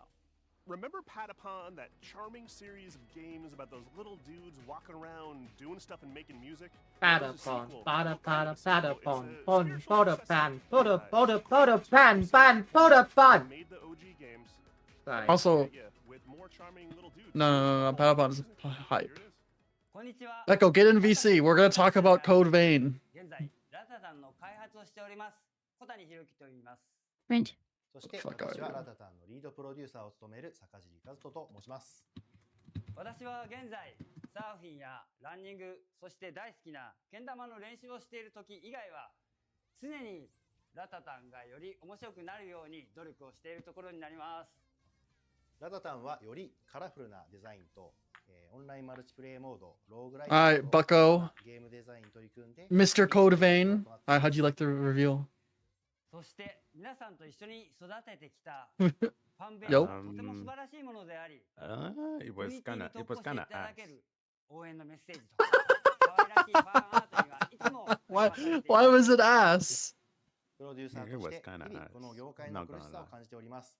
It ですが was これは自分たちの好きなゲームが it was 作れる like ことに喜びを it 感じ was ています。 kind of 我々インディーチームですの it で、まだま could だ have 皆 looked さんの支 better. 援が I 必要となり expected ます。 better from 今日は it, to be honest. 新しいトレーラーをお持ちしましたので、ぜひ But ご覧いただきたいと思います aren't you Mr. Code Vein? You fucking speedrun Code Vein? You play through it every year? Hi, John. Code Vein. No, I didn't speedrun. You have a whole YouTube channel to Code Vein. You wait, your I new like- YouTube your channel's gonna live. Make new videos, man. A Code Vein reaction. You could review no, bro. your The YouTube- Code Vein is dead as well. Nobody cares about that game. Come back. You need to do your comeback, man. It's been so long. They've been waiting for you in the depths, in the mines. Oh, did you see the Mortal Shell 2 announcement? High graphics. Is it Mom ain't raised no bitch? Mother Shell, it looked pretty cool. It looked pretty cool. Oh yeah, the Liza P demo came out is right now. You can play that. Oh, the DLC, right. Yeah. All right. What games did you actually Yeah, like not from really. this convention? The joke here is that I Beck only can like say Code none of Vein. them. No, the rest was I was falling asleep. No Resident Evil 9? No. Oh, no, I'm not a Resident I Evil don't fan. trust this game. I'm not a Resident Evil fan at all. Damn. Cal, help me. I can't save you. FNAF ass. Big video game.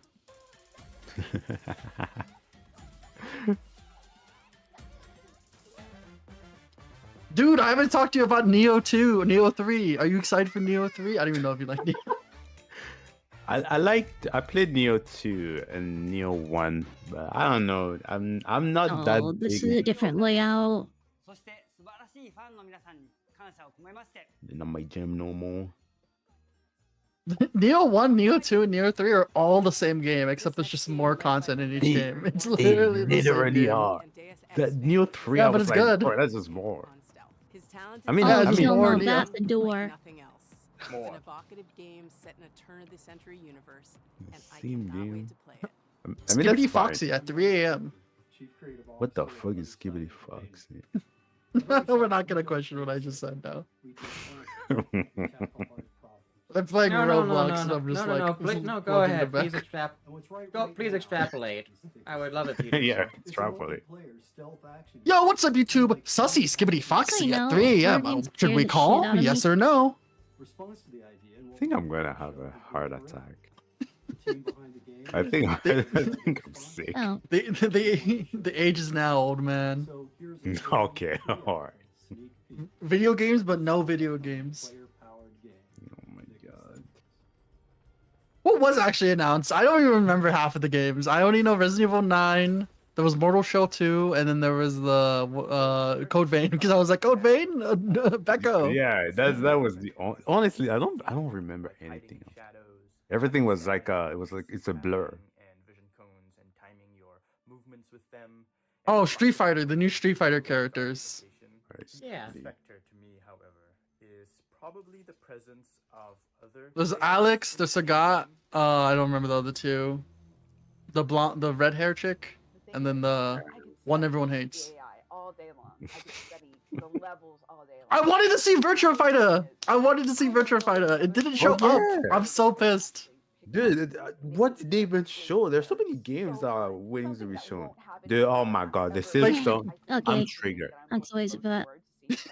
I'm so triggered with the Silk Song joke. That's No, we'll just- see it at it's Xbox. man. 2 more days. We'll see it at Xbox, man. The No, Xbox I convention. We'll see it there. Bro, I mean, I don't even know why I don't even want it to happen. I want it to be delayed more. It's so funny. No. Dude, they suffer. They're in pain. That's enough. They suffer enough. So okay, Silksong's gonna release, and it's gonna be like 5 hours of content, and that's it. And it's like, oh, it's is- all this time just for 5 hours. That is literally impossible.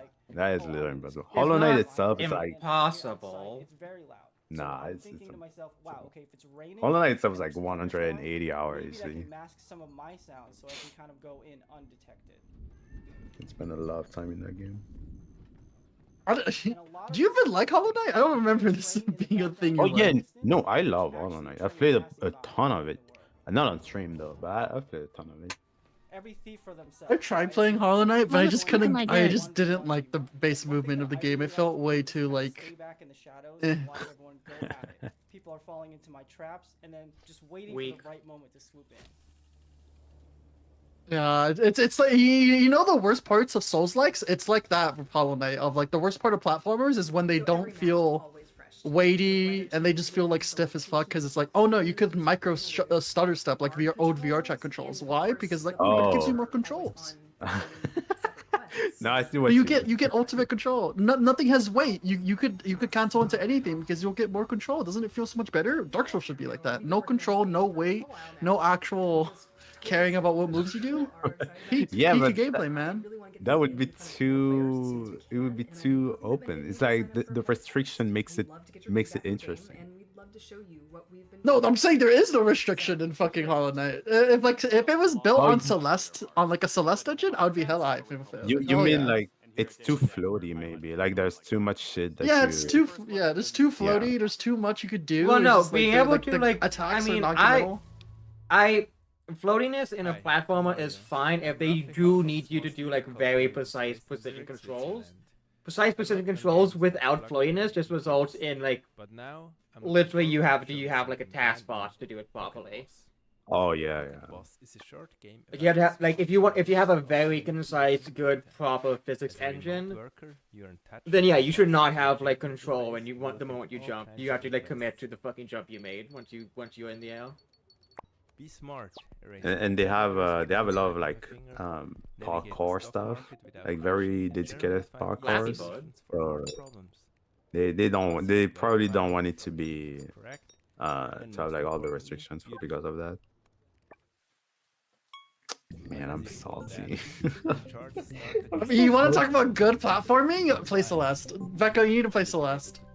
No. I've seen Celeste, but it doesn't look. No, you need to play Celeste. It is the peak of platformers. I love that game. It's one of my top 10 games of all time. That shit is peak. Yeah, but we're talking about good platformers, so Slash couldn't be in the conversation here.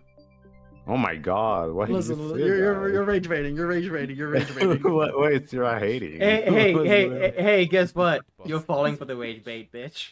How? I can hear your fallacy, voice. I'm calling you out. Fallacy's fallacy. You're trying so hard to not respond, just like. I can feel it in your bow. Listen, Xbox is gonna show Halo. They're gonna show the Halo 7. They're gonna show Halo CE remake. They're gonna show the multiplayer for Halo. They're gonna show Gears of War, Gears of War Reloaded, Gears of War D-Day, E-Day. They're gonna, I don't know, that's it. We're gonna see Mirror's Edge. We're gonna see Fable. Finally, we're gonna see more Fable. I forgot about Fable. Oh my god. So here's what I pop and I go. I think Perfect Dark. Microsoft also forgot about Fable. No. You know it. Give me through and deep in your heart. Everybody forgot about No. We're gonna see Bloodborne. Xbox. Marvel vs. Capcom 4 at the Xbox convention. What? Everything we need to see. They just showed the Marvel game, bro. That's Bro, how are you feeling about MVC not 4 or MVC or MV not? Okay, here's the thing. Besides Dante and Virgil, the Capcom characters have never been top tier, the meta tier, or anyone's favorites.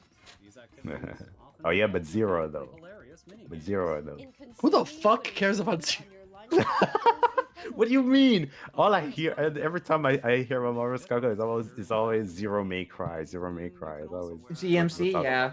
People like Yeah. it was the one time Capcom got a fucking functional team. Hash on the street while walking your dog. This part is based on real life, by the way. I mean, I'm pretty. To be honest, I'm happy that our system is taking care of that game because I don't know. I've become a huge Capcom hater over the years. Capcom hater? Wow. Oh, what yeah, happened? What they do to you, man? What they do to you? They did a lot of things. First of all, I hate Street Fighter in general because every time we talk about fighting game, people are always like they always have to look down every other fighting game that is not Street Fighter.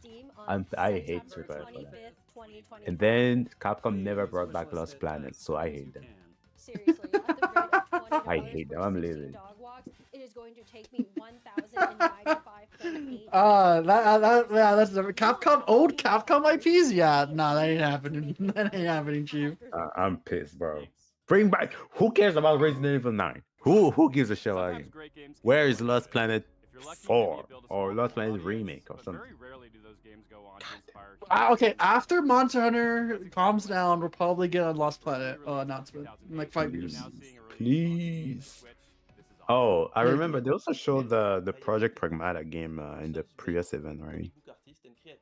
Do you actually care about Pragmata? It's kind of, it reminds me of BioShock. if anything, of like what I cared about it before the last trailer.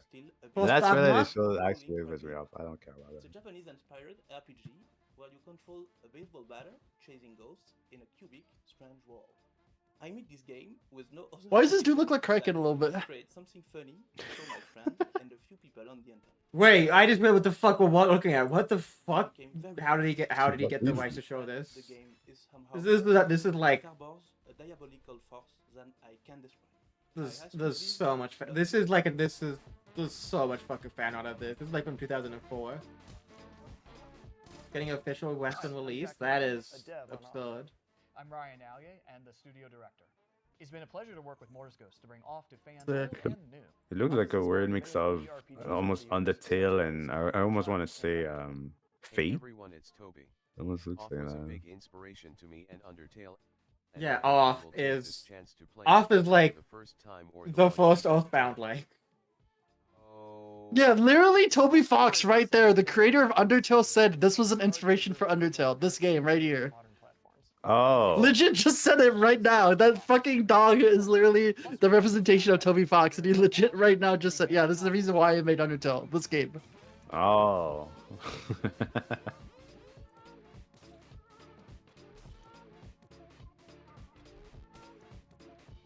Yeah, this game is apeshit. We're proud to announce Off's Oh for my State, God. Nintendo Switch, and Steam. Is it like that one game where it's Michael Jordan or Chief Bait, what the fuck? Is like Yes, having it's a 1v1 it's exactly with on the Michael same tier as that actually. Yes, completely. Yeah. Chad doesn't understand what you just said. I do. Yes. And now a world premiere from a studio based in Quebec called Game Team. Charles Barkley This is their versus second game Michael together, Jordan. and it's one of those where the title kind of tells you all you really need to know and has you solve. the Alright, what fighting games do we need, Becco, for the revival of fighting games? Are we in a golden age? You're the Mr. Fighting Game guy. Yeah, man, we got Grand Blue. That's all we need. Grand Blue, really?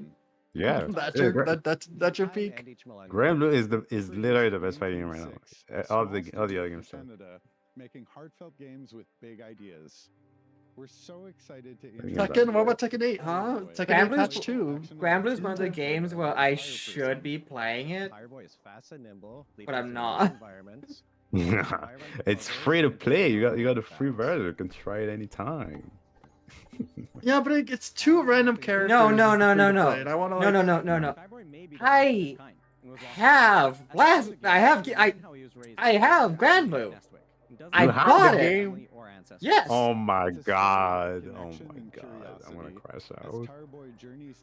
I just don't feel like playing it. Many of the locals respond to Fireboy. They'll often ask him for You things know? like small favors. to That's his main fine. objective, which is to repair a giant radio transmitter to help the local community make contact with law. I'm just here to spread the Grand Blue propaganda.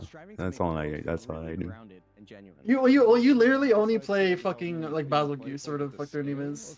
Or the fuck their- Beelzebub. whatever they know, but- Yeah, Beelzebub. Like, yeah, I mean, Vasalaga and Galleon are both in it. And I'm like, that's great. And then Oh. my brain doesn't bother finishing the thought process. They buff Basaraga. Like, they keep buffing this fucking character. I am tired of him, man. He's everywhere online now. Everybody's Yeah. this fucking character, bro. He's torturing me, man. Nah, but I'm fighting him. Me looking at his fat Vasalaga titties. Yeah, it's torturing me as well. Oh my Guys. God. Mm. He's even getting a skin. You can see his butt a little bit more now. Took us on a delightful expedition, and the sequel, Toem 2, takes He has us so much to hold on to. from 2D to 3D. Something Don't we worry. from Sweden does it again. Did you see that Atomic Heart trailer, Becca? Oh, Did that inspire yeah. you? Dude, what the? You know, I don't even care about Atomic Heart, but I'm like, what the fuck was all that? That was just Gunner Bait. They literally just did a video game just for Gunner Bait. He was there, dude. I crotch shots everywhere, butt shots everywhere, like just crazy. That's why it's exciting. What are we doing? And honestly, a bit scary returning to something so dear to our and others' hearts. We teased the game at Wholesome Snack in December. I just want Lost Planet. I just want a new Lost Planet game, man. I don't think I've ever touched a Lost Planet game. I don't think I could actually Okay, confidently give if you you a are description to of how the play game one, plays. you play 2. 2 is so Objective is to good. photograph a phenomenon known as Toem. Set a few years after the original game, our protagonist now. I always saw Lost Planet as Mont Hunter, but you're like military and guns, and it's a good support player you hunt monsters. Discover that yourself. It's It's a single player It's also game. like it's single player, but you also have a PvP and stuff like that. So you're already like You- horrifically wrong. Dude, it's so fun. You can do it's that game is so good because yes, you can fight monsters and stuff like that, but there's also a lot of different things that you can do in the game. There's like mechs and stuff like that too, and you can. Dude, the best thing about that game is you can combine mechs. They can literally fuse and shit. It's so good. Oh my god, they have to bring it back. It's great for smashing stuff. As you might have noticed, I think you can also Oh, did you see the more? Mortal? Yeah. You see the Mortal Kombat collection on the PlayStation showcase? Who gives a fuck, man? Who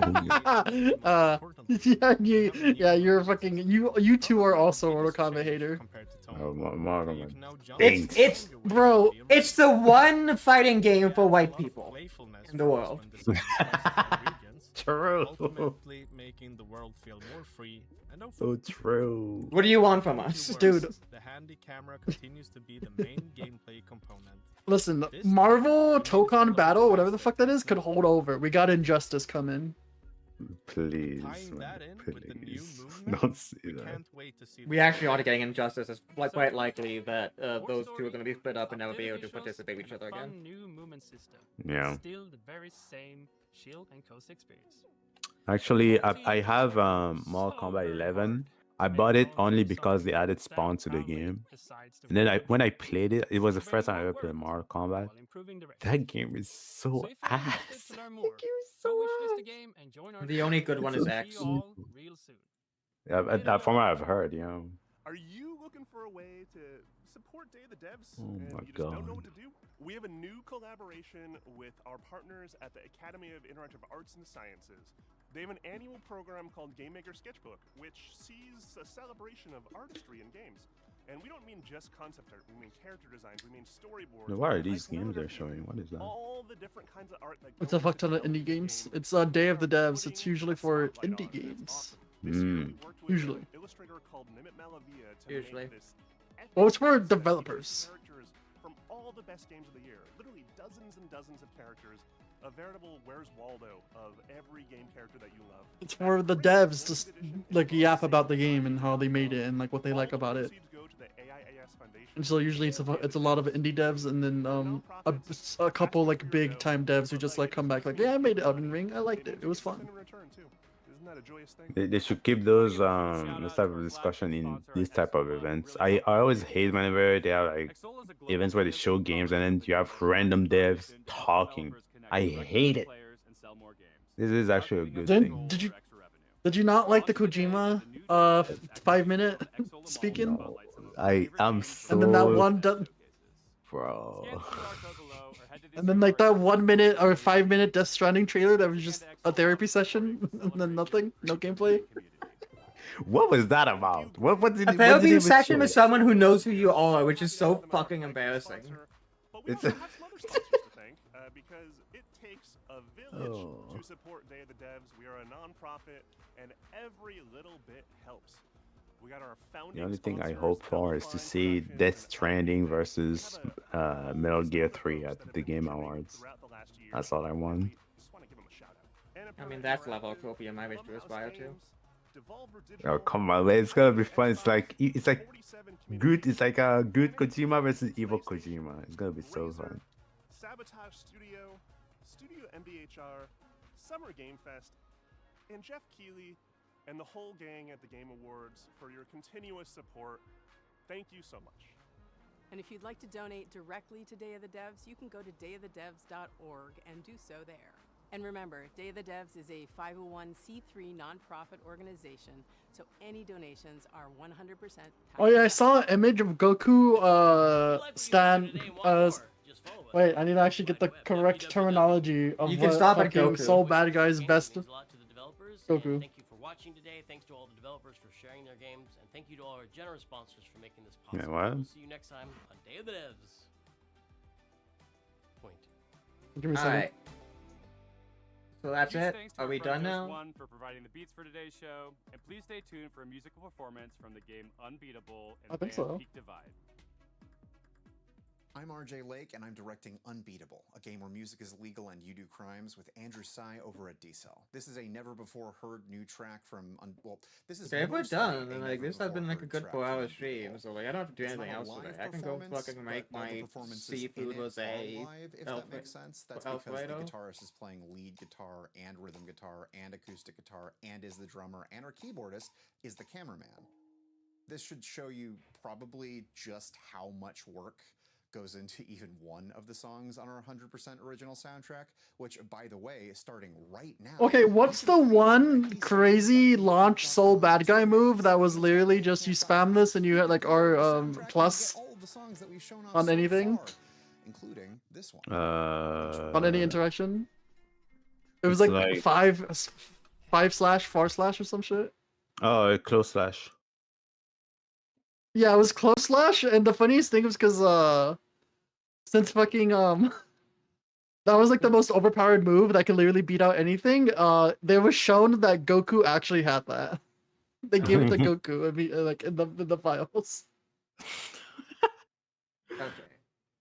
So And then someone edited it so the show Iron Man doing it as like an edited picture. Oh my god. alright, so yeah, it's done. Okay. Yeah, we're done. Alright. No more Day of the Devs. Okay. I'm gonna send everyone off to Pally. Hope everyone had a great day. I'll see y'all tomorrow. Probably be doing Voices of the Void. Bye bye. Alright.